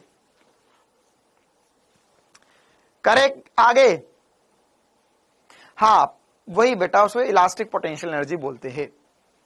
चाय नहीं पीते, नहीं पीते चाय, बहुत कम पीते हम चाय। चलो आगे बढ़े हम। चुप चुप के बातें बेटा, ऑफिस में कोई नहीं है, पूरे ऑफिस में 2 ही लोग हैं, एक मैं हूं तुम्हारे सामने और एक है वो जो डाउटनेट वाले भैया जो मैंगो जूस ले आए थे। तो मैंने उन्हें बोला कि तुम मैंगो जूस क्यों लिया है, तो बोलते कि सर वहां पर हमने सोचा मैंगो अच्छा रहेगा। चलो अब वो वापस गए हैं, देखते हैं क्या लेकर आते हैं। आगे बढ़ते हैं हम। हमने 10 सवाल कर लिए। अब हमारे पास एक और लास्ट सवाल बचा हुआ है। आप बोलो तो दिल पे पत्थर रखकर इतना तो मैंने करवा दिया, यह सवाल भी करवा दो, लेकिन यह सवाल थोड़ा डिफिकल्ट है। यह मतलब अब हमने नीट लेवल पार कर दिया, अब ये जेई लेवल का सवाल है। ठीक है करवा दूं?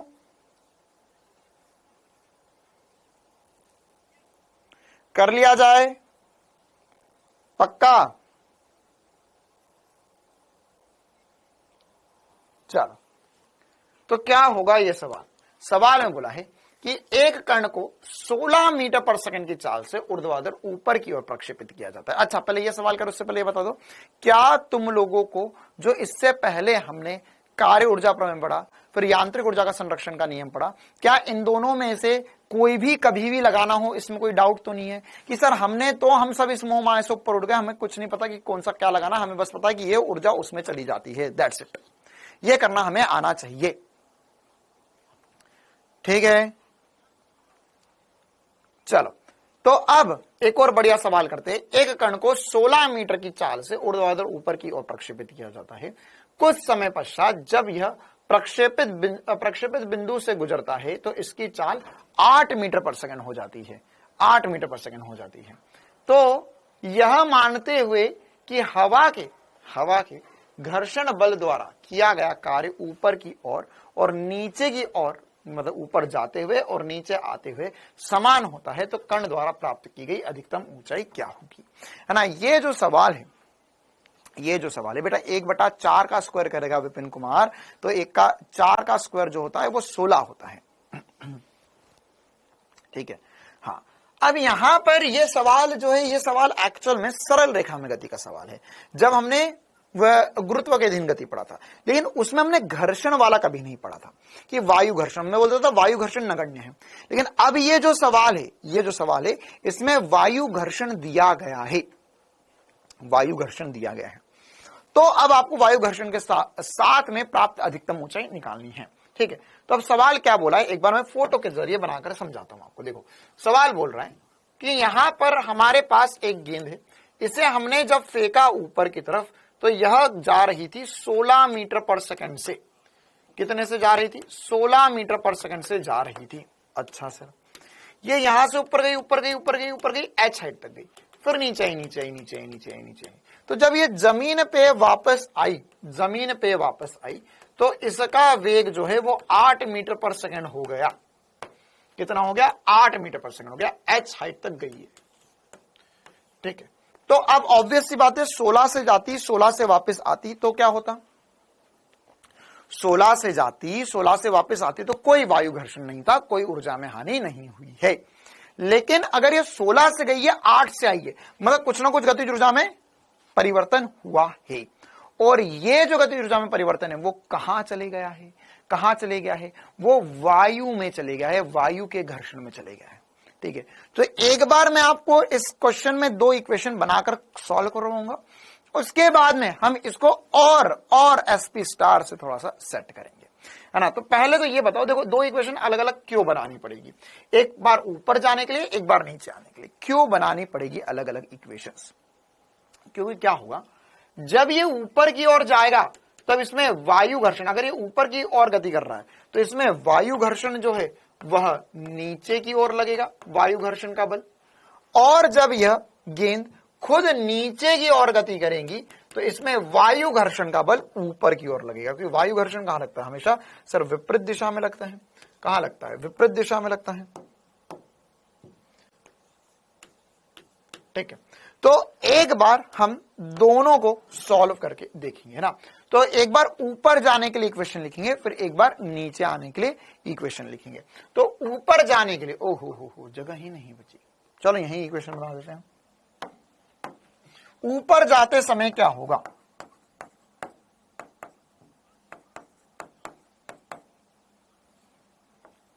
तो अगर गेंद ऊपर जा रही है तो क्या मैं ऐसी इक्वेशन लिख सकता हूं? ध्यान से देखना, ध्यान से देखना, बहुत ध्यान से। अभी इस बिंदु पर सर इसके पास गतिज ऊर्जा है जो यहां पर चले जाएगा।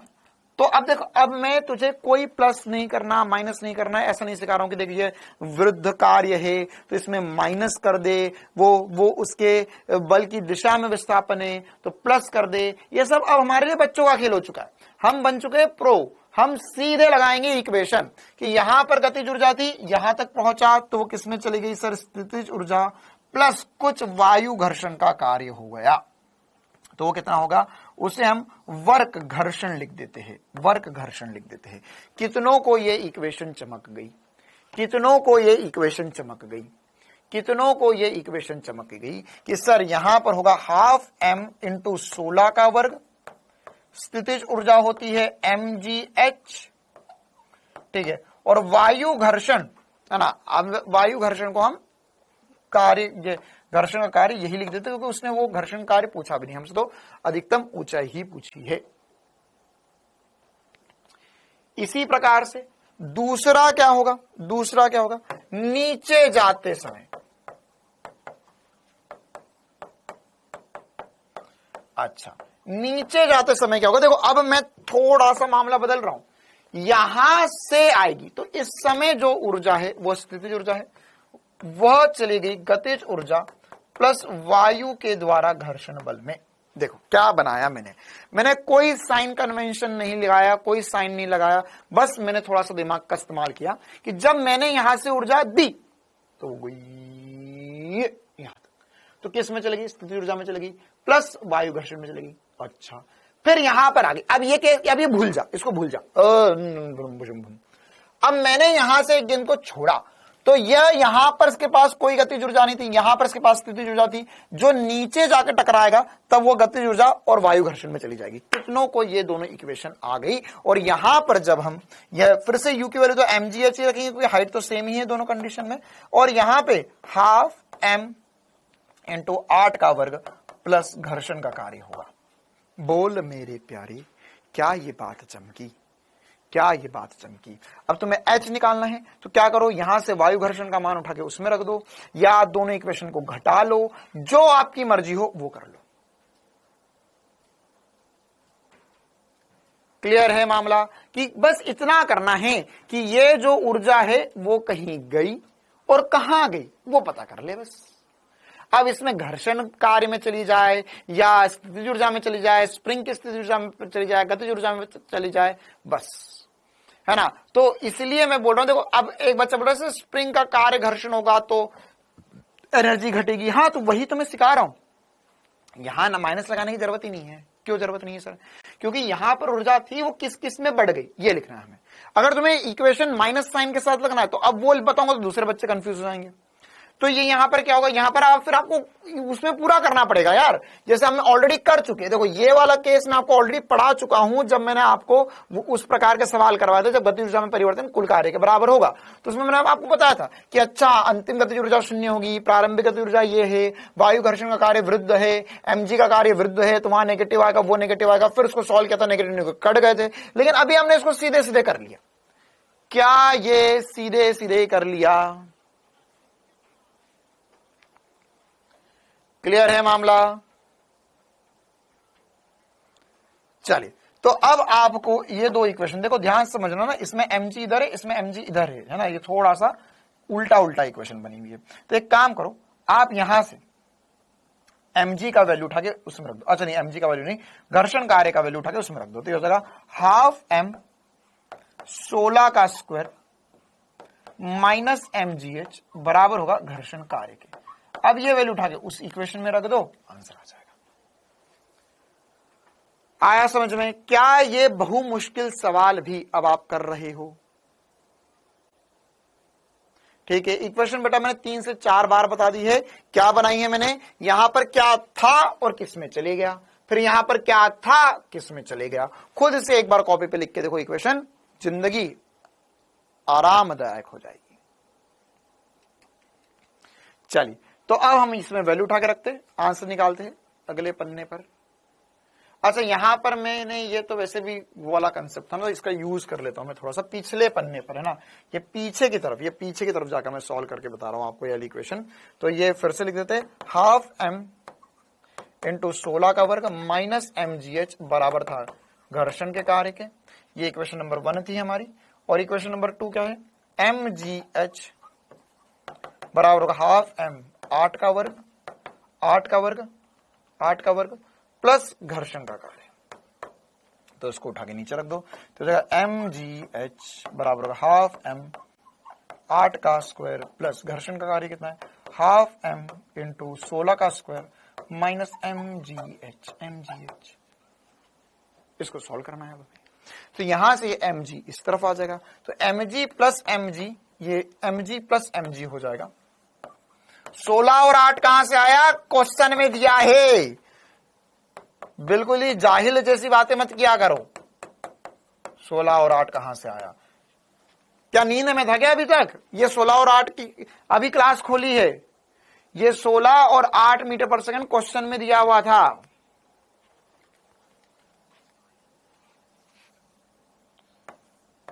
बिल्कुल नालायक हो। देखो, तो यहां पर कितना हो जाएगा? ये mm हर जगह से कैंसिल आउट हो जाएगा, या ऐसे लिख सकते हो 2mgh बराबर होगा। अच्छा, ये 8 का वर्ग है, ये 16 का वर्ग है, इनको जोड़ना होगा। तो 8 का वर्ग और 16 का वर्ग कितना होगा? ये हो जाएगा हाफ m इंटू 8 का वर्ग होगा सर 64 प्लस 16 का वर्ग हो जाएगा 200, 256 होता है ना, 256 ही होता है 16 का वर्ग। क्या 16 का वर्ग 256 ही होता है?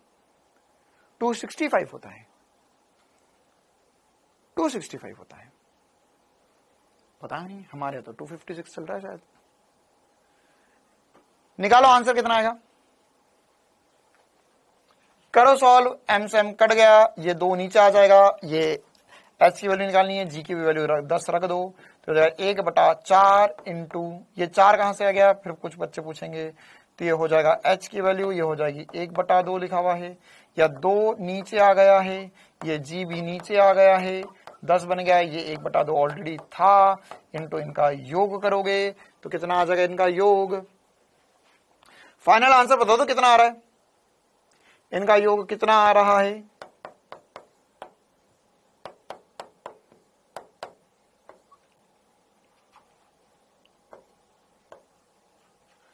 कितना आ रहा है आंसर? 8 मीटर पर आ रहा, 8 मीटर आ रहा है। ये 0 से 0 कट गया, ये 4 है, 2 इंटू 2 4 होता है, 4 इंटू 8 करोगे 32 आता है। 8 metre is the very correct answer for this question. Can you get this difficult question very easy? Do you get this difficult question very easy?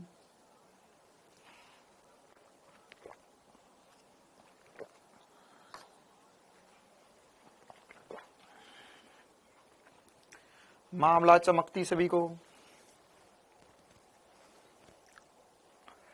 Clear है मामला, है ना? फिर से एक और बात बता देते हैं, क्या किया था हमने यहां पर? मैं क्वेश्चन में बोला कि 16 मीटर पर सेकंड से गेंद को फेंका, गेंद ऊपर जाएगी, फिर नीचे आएगी, नीचे आई तो 8 मीटर पर सेकंड हो गए, तो ये इसमें कुछ ना कुछ तो लॉस हो गया सर। तो कैसे करेंगे हम यहाँ पर, कैसे करेंगे यहाँ पर? देखो भाई, तो यहां पर हम बोल सकते हैं, अच्छा इसमें मैं डायरेक्ट क्यों नहीं कर सकता कि यह गतिज ऊर्जा में परिवर्तन जो है वो घर्षण कार्य में चलेगा? क्यों नहीं कर सकता डायरेक्ट? क्योंकि घर्षण का कार्य की दिशा दोनों टाइम विपरीत है, तो इसलिए मैं डायरेक्ट नहीं कर सकता। तो मैं आधे के लिए लगाऊंगा, फिर आधे के लिए लगाऊंगा। तो स्टार्टिंग के आधे में क्या होगा सर? स्टार्टिंग के आधे में पास गतिज ऊर्जा थी, यहां पे देख ऐसा सोचा, यहां पर अभी हाथ में क्या है? गेंद है, इसके पास क्या है? गतिज ऊर्जा है सर। ओके, यहां पहुंची, क्या हुआ? स्थितिज ऊर्जा बची, और सर कुछ घर्षण खा गया, तो गतिज ऊर्जा घर्षण और स्थितिज ऊर्जा में चली गई। अच्छा, अब फिर नीचे आएगा, क्या है हाथ में? सर अभी तो केवल स्थितिज ऊर्जा ही है, घर्षण है क्या? नहीं सर, अभी नीचे आऊंगा तभी तो घर्षण आएगा। अच्छा चल आजा, आ गया।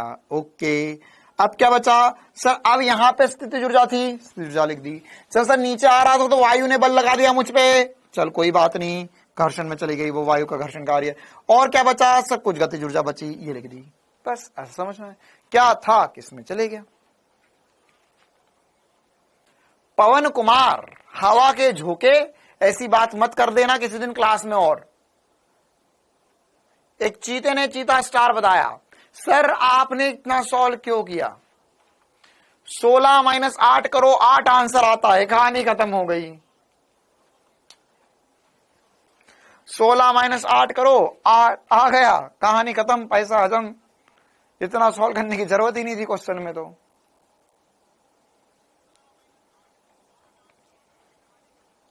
चलो,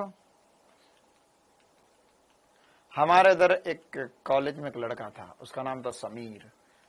समीर, पवन, ये सब क्या? हवा, हवा के पर्यायवाची है, तो हम उसे हवा का झोंका बोलते थे, है ना? क्योंकि वो जिस हालत में था वो थोड़ी सी खतरनाक ही थी। मतलब हमें डर लगता था किसी दिन हवा चले तो ये उड़ ना जाए। उसके घर वालों को क्या जवाब देंगे कि सर समीर, आपका बच्चा समीर, समीर में उड़ गया, हवा में उड़ गया। 1/10 कहां से है? बेटा मैं आप ही का तो इंतजार कर रहा था, राहिला बनू, यही आप ही का तो इंतजार कर रहा था कि ये 1/10 कोई पूछे, फिर हम बताएंगे। जी का मान 10 होता है बेटा, बीच में कहां चले गए थे? किसका मैसेज आ गया था? सच्ची बताना। जी की वैल्यू 10 रखनी है यहां पर। चलो आगे बढ़ते हैं। ओके, नेक्स्ट कार्यक्रम, पुट हेडिंग, पुटिंग शक्ति, शक्ति शक्ति शक्तिमान, अंग्रेजी में कॉल्ड पावर, पावरमैन, शक्तिमान। देखो शक्ति क्या होती है, आखिरी टॉपिक अब हमारा इस चैप्टर का है ना। और शक्ति पे कुछ सवाल करने होंगे हमें, बेसिक सी बातें हैं। फिर उसके बाद में हम आगे बढ़कर यह चैप्टर खत्म कर देंगे। और अच्छा, हो सकता है कि कल भी मैं इस चैप्टर पे थोड़ी सी क्लास रख लूं। मैं सोच रहा हूं कि इसके जो होमवर्क के क्वेश्चन है और जो एक्स्ट्रा, वैसे तो 90% मैंने क्वेश्चन सारे डिस्कस कर लिए हैं, लेकिन कुछ एक्स्ट्रा क्वेश्चंस जो है वो मैं आपको सॉल्व करवा सकता हूं कल की क्लास में, ठीक है? या नहीं रखे? कल एक और क्लास रख ले? हाँ भाई, क्या कल एक और क्लास रख ली जाए?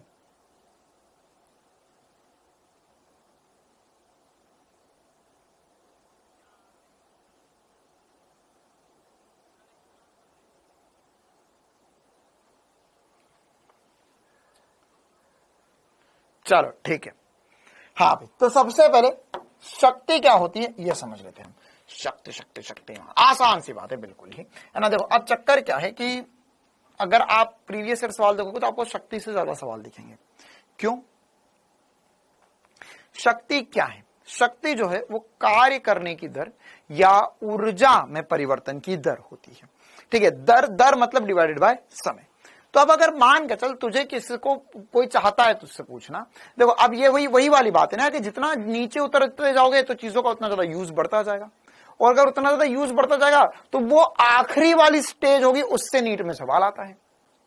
कैसे? अगर मान के चल मेरे को निकालनी है शक्ति, तो शक्ति क्या बताया मैंने? शक्ति बताया मैंने कार्य करने की दर, कार्य करने की दर या ऊर्जा में परिवर्तन की दर।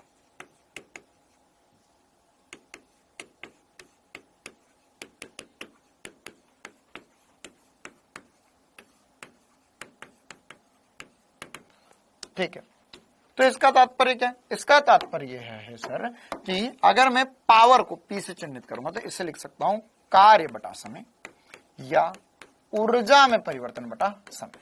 अच्छा, अब मान के चलो कि तुम्हें इस दुनिया में बोला गया कि आज से तुम क्वेश्चन पेपर बनाओगे बच्चों के लिए, है ना, और तुम्हें बोला कि फिजिक्स का क्वेश्चन पेपर बनाना है। तो तुम एक सवाल बोला है तुम्हें बनाने के लिए, एक ऐसा सवाल बनाओ जिससे बच्चे के 2-3 चैप्टर टेस्ट हो जाए कि इसको कितना आता है एक ही सवाल में। तो क्या तुम्हें ऐसा नहीं लगता कि अगर तुम शक्ति वाला सवाल बना दोगे तो उसकी जिंदगी के तोते उड़ा सकते हो तुम? क्या अगर किसी बच्चे को शक्ति वाला सवाल पूछ लिया जाए, मतलब कि उसे अगर शक्ति वाला सवाल बना लेगा मतलब उसको सब कुछ आता है। क्यों? क्योंकि अगर शक्ति है, शक्ति में कार्य सर, तो अगर शक्ति आती है मतलब कार्य आता है, कार्य के अंदर है बल और विस्थापन, तो सर बल और विस्थापन आता है उसे समझ में, तो त्वरण समझ में आता है, सरल रेखा में गति समझ में आता है, और उसके बाद में उसे कार्य समझ में आता है, मतलब उसने कार्य ऊर्जा शक्ति तक पढ़ाई कर रही है। बल पढ़ा है मतलब न्यूटन की गति के नियम पढ़ा है, मतलब कि उसने फिर कार्य भी पढ़ा, कार्य ऊर्जा शक्ति भी पढ़ा है, और फिर वो शक्ति कर पा रहा है। मतलब कि अगर एक ये शक्ति पूछ लूं मैं तो मैं क्या क्या टेस्ट कर सकता हूं, मैं ये पता कर सकता हूं कि अब देखो यार ऐसा है ना कि अब सवाल बनाने 45 और पूछना सब कुछ ही है, तो ऐसा कुछ पूछा जाए एक सवाल जो बहुत सारे सवालों से मिलकर बना हो या वो बहुत सारा काम करके दिखा दे। तो मतलब शक्ति पूछ ली मतलब कि तुम्हें सब कुछ आना चाहिए। तो इसीलिए बोलते हो सॉरी ये तो नहीं आया। क्यों नहीं आया या क्यों डिफिकल्ट लग रहा? क्योंकि तुमने पुराना नहीं पढ़ा। पुराना बेसिक क्लियर करते चलो, आगे एकदम बढ़िया तरीके से मजा आता जाएगा।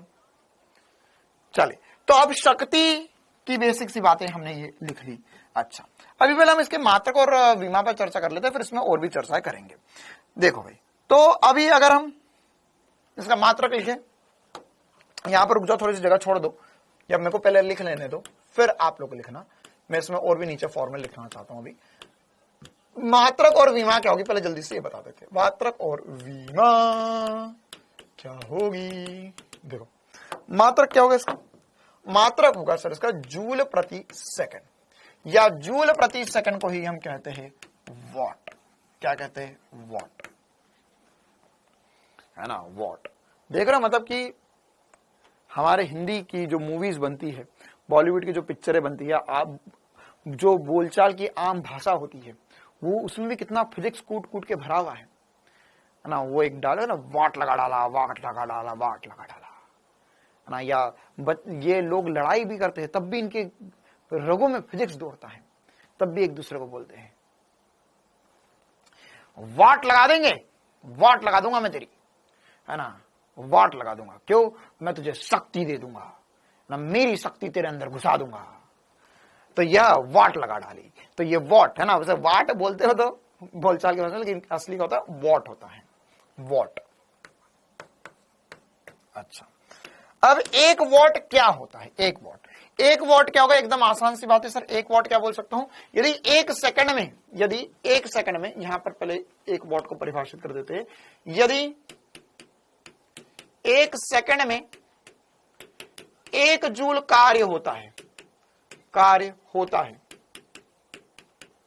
या ऐसा बोल सकते हैं कि 1 सेकंड में 1 जूल ऊर्जा में हानि होती है, या 1 सेकंड में 1 जूल ऊर्जा मिल जाती है। परिवर्तन है, परिवर्तन में मतलब खो भी सकते हो, पा भी सकते हो, एक सेकंड में 1 जूल ऊर्जा आ जाए, 1 सेकंड में 1 जूल ऊर्जा चली जाए, तो उसमें वह सब कुछ क्या होता है, 1 वॉट के बराबर होता है।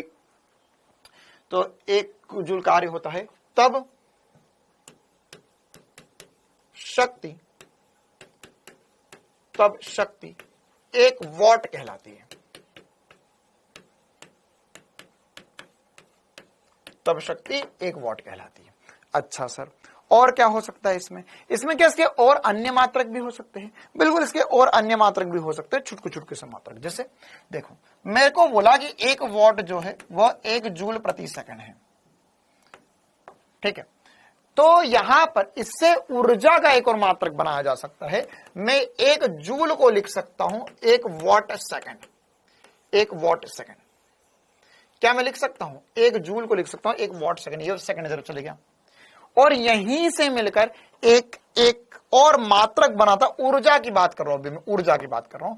तो एक ऊर्जा का एक मात्रक बना था जिसमें होता है किलोवाट आर, है ना। तो ये वॉट को मैंने किलो में लिख दिया और सेकंड को मैंने आर में या घंटे में लिख दिया, तो हो गया किलोवाट आर। तो 1 किलोवाट आर जो होता है 3.6 × 10⁶ जूल के बराबर होता है। ये कैसे किया मैंने कन्वर्ट? किलो को रखा 1000 वॉट, किलो की जगह मैंने लगा 1000 वॉट, और ये घंटा है तो ये हो जाएगा 3600 सेकंड के बराबर। तो ये वॉट सेकंड जो था वो तो जूल बन गया, तो क्या होगा 3600 × 1000 बराबर वॉट सेकंड, ठीक है। तो ये वॉट सेकंड जो होगा वो बराबर होगा जूल के। तो कितने जीरो होगा? 1 2 3 4 5 और पॉइंट इधर लगा दिया, तो 3.6 × 10⁶ वॉट सेकंड, और वॉट सेकंड को हमने लिख दिया जूल। वॉट सेकंड को क्या लिख सकते हैं? जूल। तो यह ऐसे बनता है एक और बहुत इंपॉर्टेंट सा मात्रक ऊर्जा का। अब ये इंपॉर्टेंट क्यों है? ये इंपॉर्टेंट क्यों है ये आगे चलकर हम समझेंगे इस बात को, इसका इंपॉर्टेंस क्या है इतना, है ना। इसका इंपॉर्टेंस ये है बेटा कि यहां पर ये जो वॉट किलोवाट आर लिखा हुआ है ना, ये हमें जब हम विद्युत धारा पढ़ेंगे उसमें ये ज्यादा यूज होगा। हमारे घरों में, वैसे मैंने पहले भी बताया आपको कि हमारे घरों में जो बिजली आती है, तो हम ये सुना होगा ना कि बिजली का बिल बना 100 यूनिट या 50 यूनिट, या जैसे अभी ऐसा बोलते ना कि दिल्ली में 100 यूनिट बिजली फ्री है, या पंजाब में कोई सरकार आई उसने 150 यूनिट फ्री कर दी, 200 यूनिट फ्री कर दी। मतलब इसका क्या हुआ कि 1 यूनिट जो है वो 1 किलोवाट आर है। 1 किलोवाट आर है, 1 किलोवाट आर है। मतलब कि 1 यूनिट में कितनी ऊर्जा होती है? 3.6 × 10⁶ जूल ऊर्जा होती है ना। या इसको आप ऐसा समझ सकते हो कि आपके घर में अगर कोई एक मशीन है जो 1000 वॉट की है, 1000 वॉट की, जैसे गीजर होता है ये 1000 वॉट का होता है, तो उसको 1 घंटा आप चलाओगे, 1 घंटा आप चलाओगे, तो उसको 1 घंटा चलाओगे तो 1 यूनिट बिल आ जाएगा। हाँ, 36 × 10⁵ भी लिख सकते हैं, बिल्कुल। हाँ, क्लास 10th में आपने इसमें बिजली का बिल निकालने का कैलकुलेशन किया होगा, क्या? नहीं बेटा, यूपी में फ्री नहीं है ऐसा मत बोला करो ना। ये फ्री कुछ नहीं होता इस दुनिया में। मैंने तुम्हें पहले भी शायद 1-2 बार क्लास में समझा था, फ्री कुछ नहीं होता है ना। और मेरे हिसाब से फ्री चीजें देना भी नहीं चाहिए किसी को, ठीक है। चलो वो तो सब अलग कहानी होती है, अपना अपना मत है। लेकिन फ्री देना मतलब कि आप किसी दूसरे का हक छीनकर किसी दूसरे को दे रहे हो, सीधी बात है ना। अगर मान के चलो मेरे पास 10 लोग हैं, अगर मेरे पास 10 लोग हैं और मुझे मेरे घर में मान के चलो एक परिवार है, उसमें 10 लोग हैं, ठीक है। अब उन 10 लोगों को अगर सबको खाना खिलाना है, सबका जीवन व्यतीत होना, घर का किराया भरना है, इन सब के लिए 10,000 रुपए की जरूरत होती है 1 महीने में, ठीक है। एक छोटी सी बात समझा रहा हूं मैं तुम्हें, जीवन का एक बहुत बड़ा ज्ञान दे रहा हूं तुम्हें, ध्यान से सुनना इस बात को, है ना। ये फिजिक्स केमिस्ट्री वाली बात नहीं है, जीवन का ज्ञान है। फ्री में चीज लेने का क्या नुकसान होता है, फ्री में चीज लेने का क्या नुकसान होता है ना। स्वार्थ वाली बात नहीं है, एकदम बिल्कुल छोटी सी बात है, तुम समझ सकते हो, इतने बड़े हो गए हो तुम, कि अगर मान के चलो कि मेरे को 10 लोगों का खाना खिलाने में, घर का किराया भरने में, सबके लिए 10,000 रुपए की जरूरत है, तो अगर सब लोग मुझे हजार रुपए दे देंगे तो क्या सबके लिए बराबरी वाली बात होगी और जीवन सबका आसानी से कटेगा? किसी के लिए कोई ज्यादा बर्डन वाली बात नहीं है, तेरे को ज्यादा कमाना है, तेरे को कम कमाना है। लेकिन अगर मान के चलो उनमें से 5 लोग बोल जाए कि नहीं हम तो कमाएंगे नहीं, हमको तो फ्री में चाहिए, या 5 लोगों को मैं बोल दूं कि तुमको तो मैं फ्री में दूंगा, तो अगर उन 5 को मुझे फ्री में देना तो इन 5 को 20-20 हजार रुपए कमाने पड़ेंगे महीने में, है ना। या अगर 10,000 रुपए टोटल खर्चा था तो 2-2 हजार में डबल कमाना पड़ेगा उनको। अगर ये 5 काम नहीं कर रहे हैं, इन 5 को कुछ चीज फ्री में दे रहा हूं, तो इन 5 से मुझे ज्यादा पैसा चाहिए, तब जाके काम बनेगा, तब जाके काम बनेगा। तो यही पूरे देश में भी होता है ना, और यही पूरे विश्व में भी होता है कि अगर मान के चलो हमें सरकार चलानी, सरकार चल रही है, तो उसके लिए सब लोग टैक्स भर रहे हैं, है ना, या सरकार और जगहों से पैसा कमा रही है, और फिर उसके बाद में किसी दूसरे वर्ग में जो पिछड़ा वर्ग है या फिर जो आर्थिक रूप से कमजोर है उनको दे रही है, ठीक है, उनको दिया, वो ठीक है, वो तो नहीं कर, वो कम कर पा रहे थे इसलिए उनको मिला। लेकिन अब जो कर सकता है उसको भी अगर आप फ्री में बांटने लग जाओगे चीजें, तो क्या होगा उससे ये हो जाएगा कि सर अच्छा तो ये कर सकते, इन्हें फिर भी फ्री में मिल रहा है, तो अगले बाद वाले लोग क्या बोलेंगे कि भैया अब हमको भी नहीं करना कुछ, तो ऐसे तो भाई जिंदगी में कोई कुछ करेगा ही नहीं। चलो ठीक है, कोई बात नहीं, हम तो इधर उधर की बात है। ओ भैया ये क्लिप काट के कोई डाल मत देना, आजकल ये ट्रेंडिंग में बहुत चल रहा है कि ये कुछ बच्चे, है ना, बड़े चालाक, कोई टीचर क्लास में कुछ बोल देता है, उसकी क्लिप काट के कहीं कहीं पहुंचा देते और फिर केस वेस हो जाते हैं।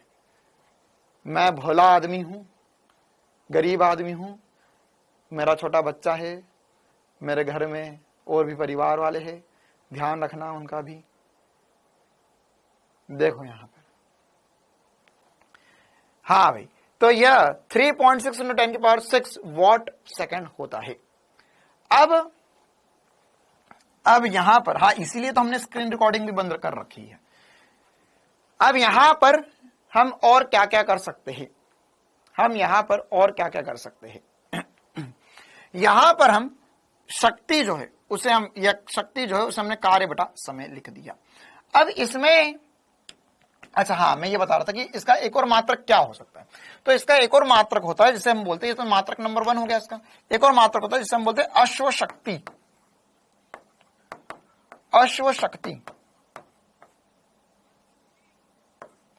अश्वशक्ति ऐसे अंग्रेजी में बोलते हैं हॉर्स पावर।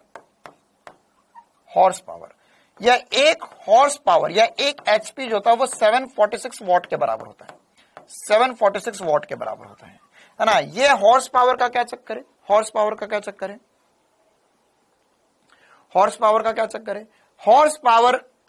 जो है वह हमारे पास, है ना, ये हॉर्स पावर होता क्या है बेसिकली, है ना, हॉर्स पावर क्या होता है, हॉर्स पावर की जरूरत क्या थी।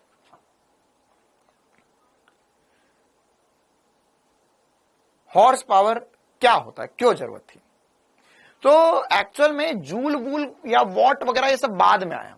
पहले जो मात्रक यूज होता था पहले के जमाने में, वह हॉर्स पावर यूज होता था।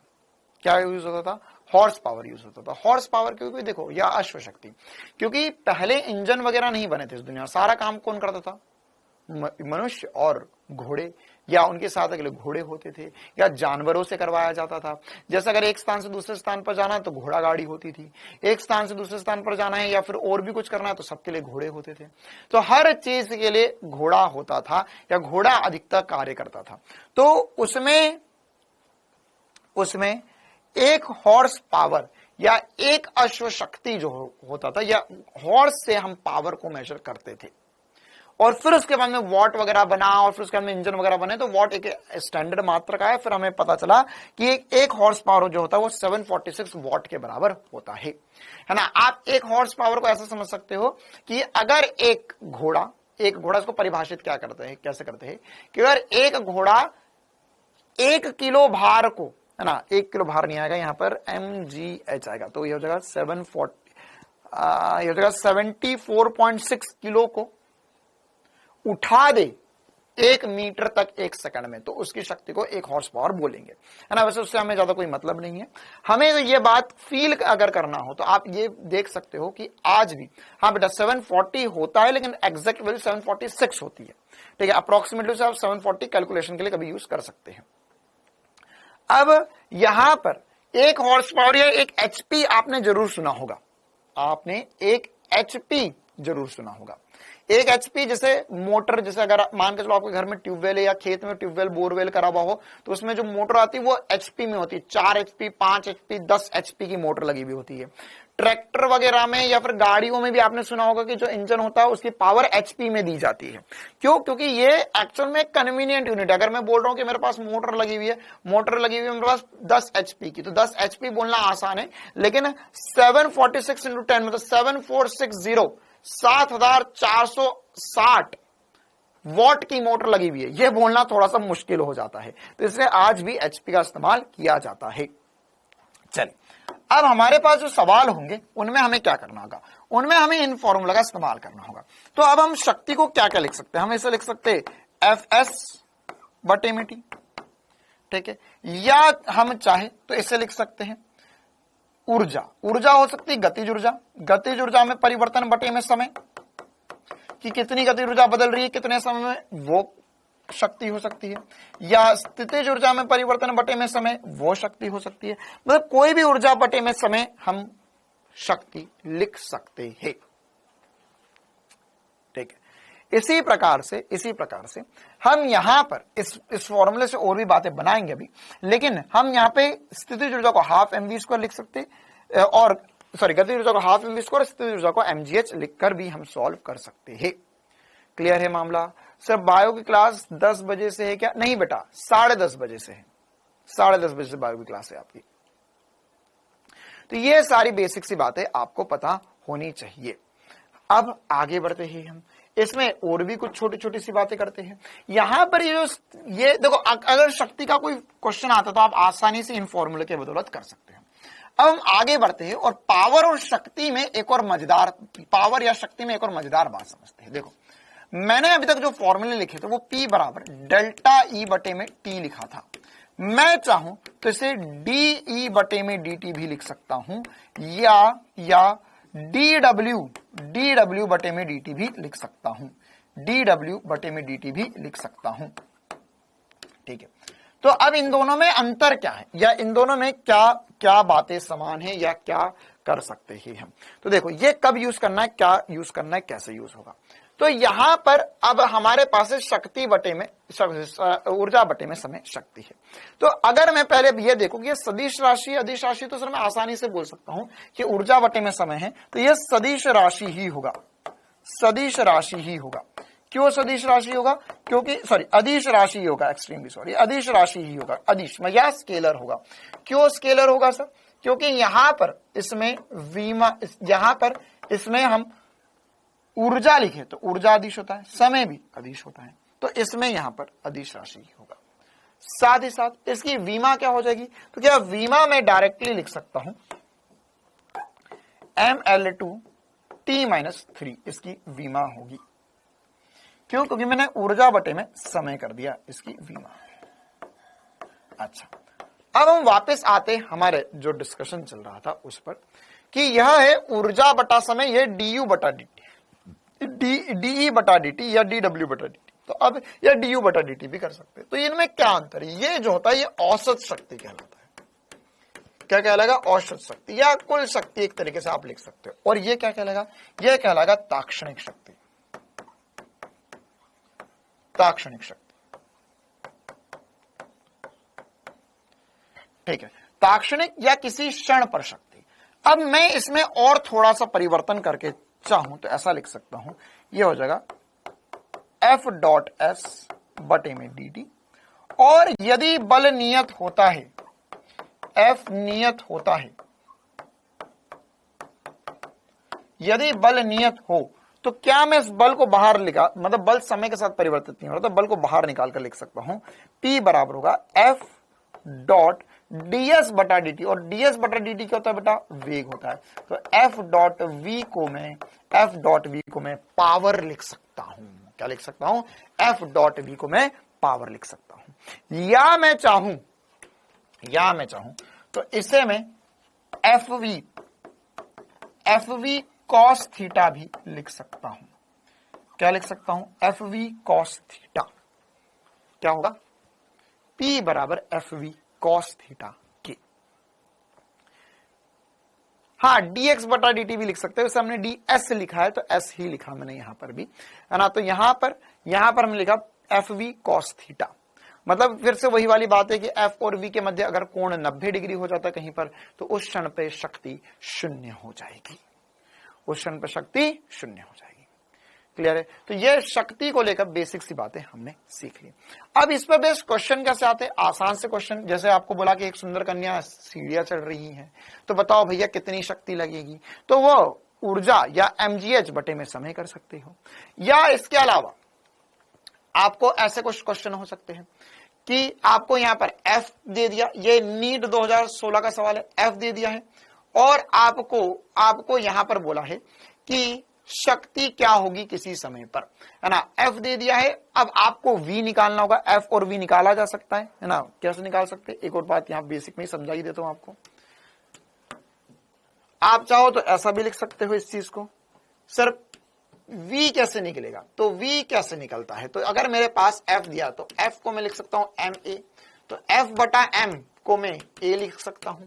या त्वरण और वेग में संबंध होता है, बिल्कुल सर, इंटीग्रेशन, या अगर मेरे को वेग निकाल तो इंटीग्रेशन a dt बराबर होता है इंटीग्रेशन dv के। तो यहां से मैं वेग प्राप्त कर सकता हूं, त्वरण से वेग प्राप्त कर सकता हूं, और उसका बल में डॉट प्रोडक्ट कर दूंगा तो शक्ति आ जाएगी। ठीक है, तो इस सब पे अब हम कल की क्लास में बहुत सारे क्वेश्चंस करने वाले हैं। तो कल की आधी क्लास में मैं आपको इस पे क्वेश्चंस करवाऊंगा, कुछ बेसिक सी बातें हैं वो करवाऊंगा, और उसके बाद में, है ना, इस पे बहुत सारे वैसे क्वेश्चन करेंगे हम, बहुत सारे क्वेश्चंस करना है हमें, ये सारे क्वेश्चंस करना होंगे। और उसके बाद में हम कल की क्लास में होमवर्क के जो इंपॉर्टेंट क्वेश्चंस होंगे वो मैं खुद ही ले आऊंगा, आपको बोलने की जरूरत नहीं है ना। होमवर्क के जो इंपॉर्टेंट क्वेश्चंस होंगे वो मैं करवाऊंगा आपको, है ना। कल क्लास कब होगी? कल क्लास नॉर्मल टाइम पर ही होगी, मतलब जैसे अभी आपकी 4 बजे से जो क्लासेस चल रही है उसी टाइम पे आपकी क्लासेस कल होंगी। ठीक है, नहीं कल छुट्टी नहीं है बेटा। चलिए, तो अभी शक्ति तक की कहानी हम इतनी ही रखते हैं। जितना पढ़ा एक बार रिवाइज कर लेना, शक्ति का बेसिक मैंने पढ़ा दिया, कल इसको रिवाइज करवाऊंगा मैं, और उसके बाद में हम इसमें क्वेश्चंस की प्रैक्टिस करेंगे।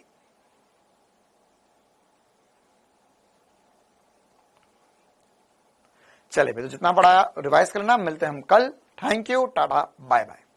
हाँ, सभी को फिर से एक बार हैप्पी रक्षाबंधन, मेरी और पूरी डाउटनेट की टीम की तरफ से happy Rakshabandhan. Thank you, ta-ta, bye bye.